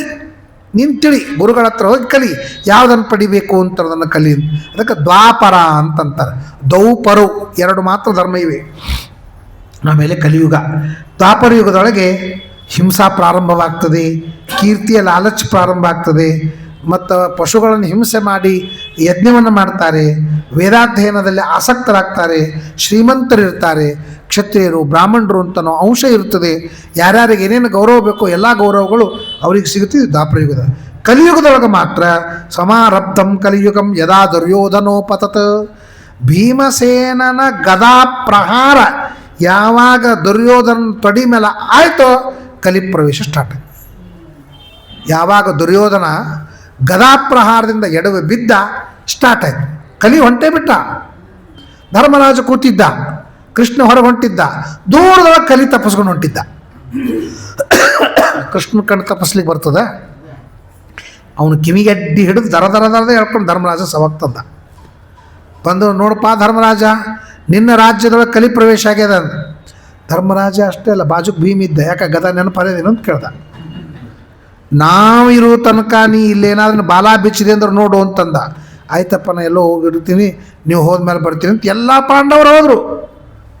ಪಾಂಡವರು ಹೋದ ಮೇಲೆ ಮತ್ತೆ ಬಂದ, ಅವ್ರ ಮೊಮ್ಮ ಹಿಡ್ದ ಪರೀಕ್ಷಿತ ರಾಜ. ಅವ ಹೇಳ್ಕೊಂಬಂದ, ನಾ ಇರೋ ತನಕ ನೀ ಇರಬಾರ್ದು, ಹಿಂಗೆ ನಿಮ್ಮ ತಲೆಮಾರಿದವ್ರು ಬಂದ್ರೆ ನಾನು ಯುಗ ಪ್ರಾರಂಭ ಮಾಡಲೇ ಬೇಡ ಅಂದವ. ಅವ್ರು ಬಂದರು, ನಿಮ್ಮ ಅಜ್ಜಂದ್ರೆ ಬಂದರು, ಅಪ್ಪಂದ್ರೆ ಬಂದರು, ನೀ ಮೊಮ್ಮಗ ಬಂದು ನಾವಿರೋ ತನಕ ನೀನು ಯಾರಿದ್ಮೇಲೆ ನಾನು ಬರಲಿ ಅಂತ ಕಲಿ ಹೇಳ್ತಾನೆ. ಆಗ ನಿನಗೆ ಸ್ಥಾನವನ್ನು ಕೊಡ್ತೇವೆ. ದ್ಯೂತಂಪಾನಂ ಸ್ತ್ರೀ ಹಾಸೋನ ಯತ್ರ ಧರ್ಮಶ್ಚತುರ್ವಿಧ ಅಂತ ಹೇಳ್ದ. ಆಗ ಸಾಲಂಗಿಲ್ಲ ಅಂತಂದಮೇಲೆ ಮತ್ತು ಎಲ್ಲರೂ ಬಳಸುವಂತಹ ಸಾಮಾನು ಬೇಕು ನನಗಂತದ್ದು. ಈ ದ್ಯೂತ ಎಲ್ಲರೂ ಆಡಂಗಿಲ್ಲ, ಪಾನ ಅಂದರೆ ಎಲ್ಲರೂ ಮಾಡಂಗಿಲ್ಲ, ಈಗೆಲ್ಲರೂ ಮಾಡ್ತಾರೆ. ಆಗಿನ ಅವ ಬೇಡ್ಕೊಂಡು ಬಂದಾಗ ಯಾರು ಭಾಳ ಮಾಡ್ತಿದ್ದಿಲ್ಲ. ದುಷ್ಟ ಸ್ತ್ರೀಯರು ಬಹಳ ಮಂದಿ ಇಲ್ಲ. ಆದ್ದರಿಂದ ಎಲ್ಲರಿಗೂ ಸಂಬಂಧಪಟ್ಟಂಥ ಸಾಮಾನು ಬೇಕು ನನಗೆ. ಅಲ್ಲಿ ನಾ ಇರವ, ಹಂಗಾರೆ ಬಂಗಾರ ತೊಗೊಂಬಿಡಪ್ಪ ಅಂದ. ಬಂಗಾರ ಏನಾಗ್ತದೆ, ಆಲ್ಮೋಸ್ಟ್ ಎಲ್ಲರೂ ಹಾಕ್ಕೊಂಡಿರ್ತಾರೆ. ಪ್ರಾಯ ಗಂಡಸರು ಬಂಗಾರ ಬಿಟ್ಟದ್ದೇ ಕಲಿ ಬಾದಿದ್ದಕ್ಕಂತ ಅನಿಸ್ತು. ಆದರೆ ಮಂಗಳಸೂತ್ರ, ಮೂಗುಬತ್ತಿ, ಕಿವಿಯ ಆಭರಣ, ಅದಕ್ಕೆ ಶ್ರೀಮದಾಚಾರ್ಯರು ವಿಹಿತಾತಿರೇಕ, ಎಷ್ಟು ಶಾಸ್ತ್ರದಲ್ಲಿ ಬಂಗಾರವನ್ನು ವಿಹಿತ ಅಂತಂದಾರೋ ಅಷ್ಟಲ್ಲಿ ಮಾತ್ರ ಕಲಿಯಿದ್ದಾನೆ. ಈ ಘಟಾಯಿಸಿದ್ದು ಪಟಾಯಿಸಿದ್ದು ಬಂದರೆ ಅವ್ನು ಘಟಾಯಿಸ್ತಾನೆ. ಇದ್ರೊಳಗೆ ಬಂಗಾರದೊಳಗೆ ಕಲಿ ಇದ್ದೇ ಇರ್ತದೆ ಅಂಥೇಳಿ ಎಕ್ಸ್ಟ್ರಾ ಬಂಗಾರ ಇದ್ದಾಗಲೇ ಮನೆಯ ಜಗಳ ಆಗ್ತದೆ. ಏನು ಬಂಗಾರ ಅದ್ರ ಬಗ್ಗೆ ಎಂದೂ ಜಗಳ ಆಗೋದಿಲ್ಲ, ಯಾಕಂದರೆ ಎಕ್ಸ್ಟ್ರಾ ಬಂಗಾರದೊಳಗೆ ಕಲಿ ಪ್ರವೇಶ ಇರ್ತದೆ ಅಂತ. ಜಾತರೂಪಂ ಅಧಾಪ್ರಭು ಅಂತ ಕಲಿ ಪ್ರವೇಶ ಆಗ್ತದೆ ದುರ್ಯೋಧನ ಬಿದ್ದ ಮೇಲೆ. ಆಮೇಲೆ ಈ ಧರ್ಮದೊಳಗೆ ಕಲೌತು ಧರ್ಮಹೇತೂನಾಂ ಪರ್ಯಾಸೋ ಧರ್ಮಹೇತುಭಿ ಏಧಮಾನೀ ಕ್ಷೀಯಮಾಣಾ ಅಂತೆ ಸೋಪಿ ವಿನಶ್ಯತಿ. ಎಲ್ಲ ಧರ್ಮಕ್ಕೆ ಕಾರಣಗಳು ಏನೇನವನೋ ಎಲ್ಲ ನಾಶ ಆಗ್ತಾ ಹೋಗ್ತು. ಧರ್ಮಕ್ಕೆ ಕಾರಣಗಳೇ ನಾಶ ಆದಮೇಲೆ ಕಾರ್ಯ ಧರ್ಮ ಇರಲಿಕ್ಕೆ ಸಾಧ್ಯವಿಲ್ಲ. ಒಂದೊಂದೊಂದು ಲೋಪ ಹಾಕೋದು ಬಂತು. ನಮ್ಮ ತಲೆಮಾರಕ್ಕೆ ಎಷ್ಟು ಧರ್ಮ ಇತ್ತು ಅಷ್ಟು ನಮ್ಮ ಮಕ್ಕಳ ತಲೆಮಾರಕ್ಕಿಲ್ಲ. ನಾನು ಮೊದಲೇ ದಿವಸ ಹೇಳ್ದಲ್ಲ, ಮಡಿಯೊಳಗಟ್ಟು ವ್ಯತ್ಯಾಸ ಆಗಿದೆ. ಈಗ ಮಡಿಯೊಳಗಟ್ಟು ವ್ಯತ್ಯಾಸ, ಮಿಕ್ಸಿ ಬರ್ತದೆ, ಬಟನ್ ಮುಟ್ಲಿಕ್ಕೆ ಬರ್ತದೆ, ಕಡ್ಡಿ ಪಿಟ್ಟಿ ಮುಟ್ಲಿಕ್ಕೆ ಬರ್ತದೆ, ಪ್ಲಾಸ್ಟಿಕ್ ಮುಟ್ಲಿಕ್ಕೆ ಬರ್ತದೆ, ಉಳಿತೀರಿ ಮಡಿಯೊಳಗೆ. ಆದರೂ ಮಡಿ ಮಾಡಂಗಿಲ್ಲ. ಇವ್ರು ಎಷ್ಟು ನೋಡ್ರಿ ಹೆಂಗಿದ್ದಾರೆ. ಇಷ್ಟೆಲ್ಲ ಮುಟ್ಲಿಕ್ಕೆ ಬಂದರೂ ಏನೂ ಉಳಿದಿಲ್ಲ. ಬಟ್ ನಮಗೆ ಒಬ್ಬರು ಮುಂಬೈ ಒಳಗೆ ಶ್ರಾದ್ದಕ್ಕೆ ಬಂದಿದ್ದರು, ದೊಡ್ಡ ಫ್ಯಾಕ್ಟ್ರಿ ಮಾಲಕರು. ಶ್ರಾದ್ದಕ್ಕೆ ಬಂದಾಗ ಅದು ಗೋಶಾಲಕ್ಕೆ ಪಿಂಡ ಕಳಿಸ್ಲಿಕ್ಕೆ ಅದು ಅಲ್ಲಿ ಮುಂಬೈ ಬಿಸಿಲ ಅಂದ್ರೆ ಡಾಂಬರ್ ಮ್ಯಾಲೆ ಬರ್ತಿತ್ತು ಬಿಸಿಲದೊಳಗೆ. ಅಲ್ಲಿ ಕಾಲು ಬಂದ್ರೆ ಅದು ತಾಮ್ರ ತಂಬಿಗೆ ಆದಂಗೆ ಆಗ್ತಿತ್ತು ಕಾಲ ಅಷ್ಟುದಾಗ. ಒಂದು ಸಲ ಪಿಂಡ ಚರ್ ಬಂದರು ಮರುದಿವ್ಸ ವರ್ಷ ಶ್ರಾದ್ದ ಇತ್ತು. ಮರುದಿವ್ಸ ಅವರು ಚಪ್ಪಲಿ ಹಾಕ್ಕೊಂಡ್ಬಂದರು. ಚಪ್ಪಲಿ ಹಾಕ್ಕೊಂಡು ಬಂದು ನಾನು ಪಿಂಡ ವಿಸರ್ಜನೆ ಮಾಡ್ತೀನಿ ಅಂತಂದರು. ನಾನು ಕೇಳಿದ್ವಿ, ಅಲ್ರಿ ಮಡಿಲಿ ಬರೋಂಗಿಲ್ಲ, ಪ್ಲಾಸ್ಟಿಕ್ ಮಡಿಲಿ ಬರ್ತದೆ ಇಲ್ಲ, ಇದು ತಗಲಿನ ಚಪ್ಪಲಿಯಲ್ಲಿ ಪ್ಲಾಸ್ಟಿಕ್ ಚಪ್ಪಲಿ. ಪ್ಲಾಸ್ಟಿಕ್ ಚಪ್ಪಲಿ ಆದ್ದರಿಂದ ಇದನ್ನು ಮಾಡಿ ಬಂದರು ಅವರು. ನಮ್ಮ ಮಾತು ನಮಗೆ ತಿಳಿಸಿದ್ರು ಅವರು. ಪ್ಲಾಸ್ಟಿಕ್ ಅಂದ್ರೆ ನೀವು ತೊಗೋತೀರಿ, ಪ್ಲಾಸ್ಟಿಕ್ ಚಪ್ಪಲಿ ಹಾಕಿ ತೊಗೊಳಂಗಿಲ್ಲ ಅಂತ ಸ್ಟಾರ್ಟ್ ಮಾಡಿದ್ರು. ಹಿಂಗೆ ಧರ್ಮ ಕ್ರಮೇಣ ವಾಕ್ಯಾರ್ಥ ಮಾಡ್ಕೋತ ಅದರೊಳಗೆ ಏನದ ಇದ್ರೊಳಗೆ ಏನದ ಅದು ಹೆಂಗೆ ಇದು ಹೆಂಗೆ ಅಂತ ಅಡ್ಡವಾದ ಹಾಕೋತ ಧರ್ಮನಾಶ ಆಗ್ತಾ ಹೋಗ್ತದೆ. ಇದೇ ಕಲಿಯ ಪ್ರಭಾವ, ಇದೇ ಕಲಿಯ ದೋಷ. ಡಾಕ್ಟ್ರ್ ಔಷಧ ಕೊಟ್ಟದ್ದು ಕಣ್ಣು ಮುಚ್ಕೊಂಡು ತಂದು ತೋತಾನೆ. ಅದೇ ಸಂಧ್ಯಾವಂದನ ಮಾಡೋದು ಯಾಕೆ ಮಾಡಬೇಕು ಅಂತ ಕೇಳ್ತಾನೆ. ಧರ್ಮ ಮಾಡಬೇಕಾದ್ರೆ ಪ್ರಶ್ನೆ ಬರ್ತದೆ, ಔಷಧ ತೊಗೋಬೇಕಾದ್ರೆ ಪ್ರಶ್ನೆ ಬರುವುದಿಲ್ಲ. ಡಾಕ್ಟ್ರ್ ಹೇಳಿದ ವಿಧಿ ನಿಷೇಧ ಪರಿಪಾಲನೆ ಮಾಡ್ಲಿಕ್ಕೆ ಬರ್ತದೆ, ಅವ್ರು ಹೇಳಿದ ವಿಧಿ ನಿಷೇಧ ಪರಿಪಾಲನೆ ಮಾಡ್ಲಿಕ್ಕೆ ಬರ್ತದೆ. ಧರ್ಮಗಳು ಯಾಕೆ ಇದು ಯಾಕೆ ಬೇಡ, ಬೆಳ್ಳುಳ್ಳಿ ಯಾಕೆ ತಿಳಿ ಬರೋಂಗಿಲ್ಲ, ಉಳ್ಳಾಗಡ್ಡೆ ಯಾಕೆ ತಿಳಿ ಬರೋಂಗಿಲ್ಲ, ಯಾಕೆ ತಿಳಿ ಬರೋಂಗಿಲ್ಲ ಅವ್ನಿಗೆ ಕೇಳ, ಡಾಕ್ಟ್ರಿಗೆ ಕೇಳಲ್ಲ. ಎಣ್ಣೆ ಯಾಕೆ ತೊಳಿ ಬರೋಂಗಿಲ್ಲ, ಕೆಮ್ಮು ಬಂದ್ರೆ ಬೆಚ್ಚಗೆ ಯಾಕೆ ಹೊತ್ಕೋಬೇಕು ಹೇಳ್ರಿ, ಅವೆಲ್ಲ ಮಾಡೋಂಗಿಲ್ಲ. ಗುಳಿಗೆ ಕೊಟ್ಟರು ತೊಗೊಂಬಂದ, ವಿಶ್ವಾಸ ಮಾಡ್ದೆ, ಅವ್ರು ಹೇಳಿದ್ದು ಮಾಡ್ತಾ ಈ ಗುಳಿಗೆ ತೊಗೊಂಡ್ರೆ ನನಗೆ ಒಳ್ಳೇದಾಗ್ತದೆ ಅಂತ ತಿಳ್ಕೊಂಡ. ಧರ್ಮದ ವಿಷಯದೊಳಗೆ ಹಂಗೆ ಮಾಡಲ್ಲ. ಅಲ್ಲಿ ವಿಧಿ ನಿಷೇಧಗಳಿಗೆ ಪ್ರಶ್ನೆ ಮಾಡ್ದ, ಧರ್ಮದ ಮೇಲೆ ಪ್ರಶ್ನೆ ಮಾಡ್ದ. ಯಾಕಂದ್ರೆ ಔಷಧ ತೊಗೊಂಡು ರೋಗ ಕಡಿಮೆ ಮಾಡ್ಕೋಬೇಕಾಗ್ಯದ, ಧರ್ಮ ಮಾಡಿ ಉತ್ತಮ ಲೋಕ ಪಡಿಬೇಕು ಅಂತ ಇವನಿಗೆ ಆಗ್ರಹ ಇಲ್ಲ. ಆದ್ದರಿಂದ ಅಲ್ಲಿ ಪ್ರಶ್ನೆ ಬಂತು, ಇಲ್ಲಿ ಪ್ರಶ್ನೆ ಬರಲ್ಲ. ಈ ರೀತಿಯ ಕಲಿಯುಗದೊಳಗೆ ಆ ಧರ್ಮ ಕಾರಣಗಳ ನಾಶವಾಗ್ತಾ ಇದ್ದರಿಂದ ಧರ್ಮವೂ ನಾಶವಾಗ್ತಾ ಬಂದು ಇಡೀ ಜಗತ್ತು ರಣರಂಗವಾಗಿ ಮೆರೀತದೆ ಅಂತನೋ ವಿಚಾರವನ್ನು ತಿಳಿಸ್ತಾನೆ. ಮುಂದೆ ಅನೇಕ ವಿಚಾರಗಳನ್ನು ಮುಂದೆ ಪ್ರಳಯ ಮತ್ತೊಂದು ಮಗದೊಂದು ಹೇಳ್ತಾನೆ. ಅದನ್ನು ಮುಂದೆ ನಾಳೆ ಕೇಳೋಣ. ಕೃಷ್ಣ.